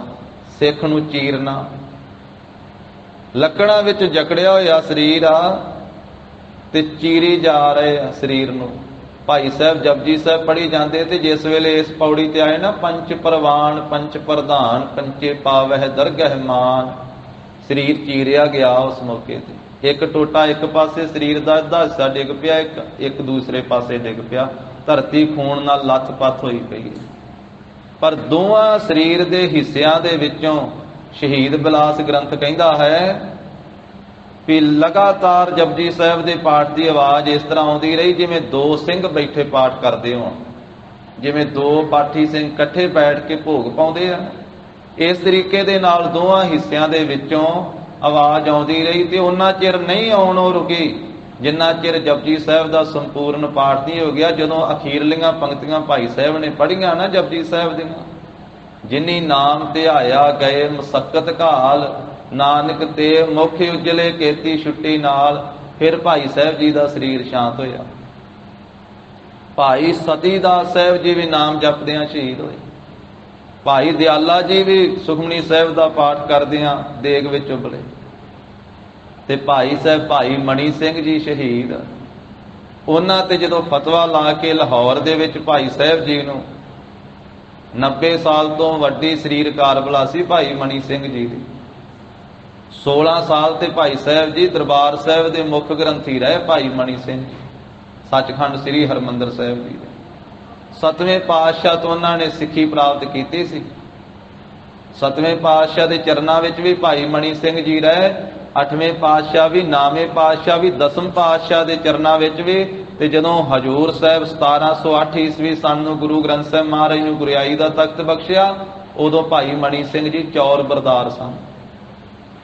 ਗੁਰੂ ਕੀ ਕਾਂਸ਼ੀ ਸਾਬੋ ਕੀ ਤਲਵੰਡੀ, ਜਦੋਂ ਸਾਰੀ ਬਾਣੀ ਕੰਠੋਂ ਉਚਾਰੀ ਸੀ, ਭਾਈ ਮਣੀ ਸਿੰਘ ਨੂੰ ਲਿਖਾਰੀ ਲਾਇਆ ਸੀ। ਮਹਾਰਾਜ ਸਾਹਿਬ ਜੀ ਦੇ ਸੱਚਖੰਡ ਪਿਆਨੇ, ਦਸਮ ਪਾਤਸ਼ਾਹ ਦੇ ਸੱਚਖੰਡ ਪਿਆਨੇ ਤੋਂ ਬਾਅਦ 16 ਸਾਲ ਦਰਬਾਰ ਸਾਹਿਬ ਦੇ ਮੁੱਖ ਗ੍ਰੰਥੀ ਰਹੇ। ਤੇ ਫਿਰ ਸਾਧ ਸੰਗਤ ਜੀ, ਜਿਸ ਵੇਲੇ ਲੰਮਾ ਇਤਿਹਾਸ ਭਾਈ ਸਾਹਿਬ ਜੀ ਦਾ ਬੰਦੀ ਛੋੜ ਦਿਵਸ ਮਨਾਉਣ ਵਾਸਤੇ ਸਰਕਾਰ ਤੋਂ ਆਗਿਆ ਲਈ ਸੀ, ਉਹਨਾਂ ਨੇ ਆਖਿਆ ਸੀ 5000 ਰੁਪਈਆ ਭਰੋ। ਕਹਿੰਦੇ ਸੀ ਦਿਹਾੜਾ ਮਨਾ ਕੇ ਬਾਅਦ ਵਿੱਚ ਭਰਾਂਗੇ। ਫਿਰ ਉਹਨਾਂ ਨੇ ਨਹੀਂ ਸੀ ਇਹ ਦਿਨ ਮਨਾਉਣ ਦਿੱਤਾ ਤੇ ਭਾਈ ਸਾਹਿਬ ਤੋਂ 5000 ਰੁਪਈਆ ਮੰਗਦੇ ਸੀ। ਕਹਿੰਦੇ ਤੁਸੀਂ ਤਾਂ ਸਾਨੂੰ ਇਹ ਦਿਨ ਹੀ ਨਹੀਂ ਮਨਾਉਣ ਦਿੱਤਾ, ਕਿਵੇਂ ਪੈਸੇ ਗੁਰੂ ਕੀ ਗੋਲਕ ਦੇ ਦਈਏ। ਫਿਰ ਗ੍ਰਿਫਤਾਰ ਕੀਤਾ ਸੀ। ਫਿਰ ਕਹਿੰਦੇ ਸੀ ਜਾਂ ਮੁਸਲਮਾਨ ਹੋ ਜਾਓ ਜਾਂ 5000 ਰੁਪਈਆ ਭਰੋ ਜਾਂ ਮਰਨ ਵਾਸਤੇ ਤਿਆਰ ਹੋ ਜਾਓ। ਕਹਿੰਦੇ ਧਰਮ ਛੱਡ ਨਹੀਂ ਮੈਂ ਸਕਦਾ, ਗੁਰੂ ਕੀ ਗੋਲਕ ਦੇ ਮਾਇਆ ਤੁਹਾਨੂੰ ਦੇ ਨਹੀਂ ਸਕਦੇ ਤੇ ਮਰਨ ਵਾਸਤੇ ਤਿਆਰ ਆਏ। ਤਾਂ ਸਭ ਕੀ ਸਾਨੂੰ ਸਾਡੇ ਸਤਿਗੁਰਾਂ ਨੇ ਪਹਿਲਾਂ ਪੜ੍ਹਾਇਆ ਵੀ ਪਹਿਲਾਂ ਮਰਨ ਕਬੂਲ, ਜੀਵਨ ਕੀ ਛੱਡ ਆਸ, ਹੋ ਸਭਨਾ ਕੀ ਰੇਣਕਾ ਤੋਂ ਆਓ ਹਮਾਰੇ ਪਾਸ। ਫਿਰ ਜਦੋਂ ਫਤਵਾ ਲਾਇਆ ਗਿਆ, ਪਹਿਲਾਂ ਇੱਕ ਜਲਾਦ ਨੇ ਤਾਂ ਟੋਕਾ ਹੀ ਸੁੱਟ ਦਿੱਤਾ ਸੀ, ਉਹ ਨਹੀਂ ਸੀ ਆਇਆ। ਫਿਰ ਦੂਜਾ ਜਲਾਦ ਸੱਦਿਆ ਗਿਆ। ਭਾਈ ਸਾਹਿਬ ਚੌਂਕੜਾ ਲੱਗਾ ਹੋਇਆ ਤੇ ਸੁਖਮਨੀ ਸਾਹਿਬ ਦਾ ਪਾਠ ਆਰੰਭ ਕਰਕੇ ਬੈਠ ਗਏ। ਉਹ ਆਏ ਤੇ ਉਹ ਫਿਰ ਬੰਦ ਕੱਟਣ ਲੱਗੇ ਤੇ ਇੱਕ ਇੱਕ ਉਂਗਲ ਦੇ 3-3 ਟੋਟੇ ਕੀਤੇ ਭਾਈ ਮਣੀ ਸਿੰਘ ਜੀ ਦੇ। ਹੱਥ ਤੋਂ, ਗੁੱਟ ਤੋਂ ਫਿਰ ਕੱਟਿਆ, ਕੂਹਣੀ ਤੋਂ ਕੱਟਿਆ, ਮੋਢਿਆਂ ਤੋਂ ਕੱਟੀਆਂ, ਲੱਤਾਂ ਕੱਟੀਆਂ, ਫਿਰ ਸੀਸ ਧੜ ਤੋਂ ਵੱਖਰਾ ਕੀਤਾ। ਸਾਰਾ ਹੀ ਜਿਹੜਾ ਟੁਕੜੇ ਸਰੀਰ ਦੇ ਇੱਕ ਟੋਕਰੇ 'ਚ ਪਾ ਕੇ ਇਕੱਠੇ ਕਰ ਦਿੱਤੇ। 8ਵੀਂ ਪੌੜੀ ਸੁਖਮਨੀ, 8ਵੀਂ ਅਸ਼ਟਪਦੀ ਤੇ ਪਹੁੰਚੇ ਸੀ ਸੁਖਮਨੀ ਸਾਹਿਬ ਦੀ ਬਾਣੀ ਪੜ੍ਹਦਿਆਂ। ਜਿਸ ਵੇਲੇ ਭਾਈ ਸਾਹਿਬ ਜੀ ਦਾ ਸਰੀਰ ਕੱਟਿਆ ਗਿਆ ਤੇ ਫਿਰ ਬਾਕੀ ਸਾਰਾ ਸਰੀਰ ਦੇ ਵਿੱਚੋਂ, ਰੋਮ ਦੇ ਵਿੱਚੋਂ ਸਾਧ ਸੰਗਤ ਜੀ ਨਾਮ ਦੀ ਬਾਣੀ ਦੀ ਆਵਾਜ਼ ਆਉਂਦੀ ਰਹੀ। ਰੋਮ ਦੇ ਵਿੱਚੋਂ। ਇਹ ਗੁਰਮੁਖਾਂ ਦੀ ਅਵਸਥਾ ਜਿਨ੍ਹਾਂ ਤੇ ਗੁਰੂ ਸਾਹਿਬ ਜੀ ਦੀ ਕਿਰਪਾ ਹੈ। ਤਾਂ ਮਹਾਰਾਜ ਕਹਿੰਦੇ ਹਨ ਕਿ ਸਿੱਧੋ ਗੁਰਮੁਖਾਂ ਦੀ ਐਸੀ ਅਵਸਥਾ ਹੈ, ਗੁਰਮੁਖ ਰੋਮ ਹਰ ਧਿਆਵੈ। ਰੋਮ ਦੇ ਨਾਲ ਵਾਹਿਗੁਰੂ ਪਰਮੇਸ਼ਰ ਦੇ ਨਾਮ ਨੂੰ ਧਿਆਉਂਦੇ ਹਨ। ਨਾਨਕ ਗੁਰਮੁਖ ਸਾਚ ਸਮਾਵੈ। ਤੇ ਗਰੀਬ ਨਵਾਜ ਸਾਹਿਬ ਕਹਿੰਦੇ ਗੁਰਮੁਖ ਸੱਚ ਦੇ ਨਾਲ ਸਮਾ ਜਾਂਦੇ, ਸੱਚੇ ਨਾਮ ਨੂੰ ਧਿਆਉਂਦੇ ਆ, ਸੱਚ ਦੇ ਨਾਲ ਸਮਾ ਜਾਂਦੇ ਹਨ। ਗੁਰਮੁਖ ਅਭੇਦ ਹੋ ਜਾਂਦੇ ਹਨ, ਉਹ ਸੱਚੇ ਵਾਹਿਗੁਰੂ ਜੀ ਦੇ ਨਾਲ ਲੀਨ ਹੋ ਜਾਂਦੇ। ਤੋ ਸਤਿਗੁਰੂ ਗਰੀਬ ਨਵਾਜ ਸਾਹਿਬ ਜੀ ਨੇ ਕਿਰਪਾ ਕੀਤੀ, ਇਸ 27ਵੀਂ ਪੌੜੀ ਦੇ ਵਿੱਚ ਪਾਵਨ ਉਪਦੇਸ਼ ਬਖਸ਼ਿਆ। ਗੁਰੂ ਸਾਹਿਬ ਜੀ ਕੀ ਆਗਾਧ ਬੋਧ ਬਾਣੀ ਕੀ ਵਿਚਾਰ ਸਾਂਝੀ ਕਰਦਿਆਂ ਹੋਈਆਂ ਭੁੱਲਾਂ ਚੁੱਕਾਂ ਦੀ ਸਤਿਗੁਰੂ ਜੀ ਗੁਰ ਸੰਗਤ ਜੀ ਖਿਮਾ ਦੇਣੀ। ਦੇਹੋ ਸੱਜਣਿਆ ਸੀਸ ਅੜੀਆਂ, ਜਿਉ ਹੋਵੈ ਸਾਹਿਬ ਸਿਉ ਮੇਲ। ਗੁਰਮੁਖ ਰੋਮ ਹਰਿ ਧਿਆਵੈ। ਨਾਨਕ ਗੁਰਮੁਖ ਸਾਚ ਸਮਾਵੈ। ਵਾਹਿਗੁਰੂ ਜੀ ਕਾ ਖਾਲਸਾ, ਵਾਹਿਗੁਰੂ ਜੀ ਕੀ ਫਤਿਹ।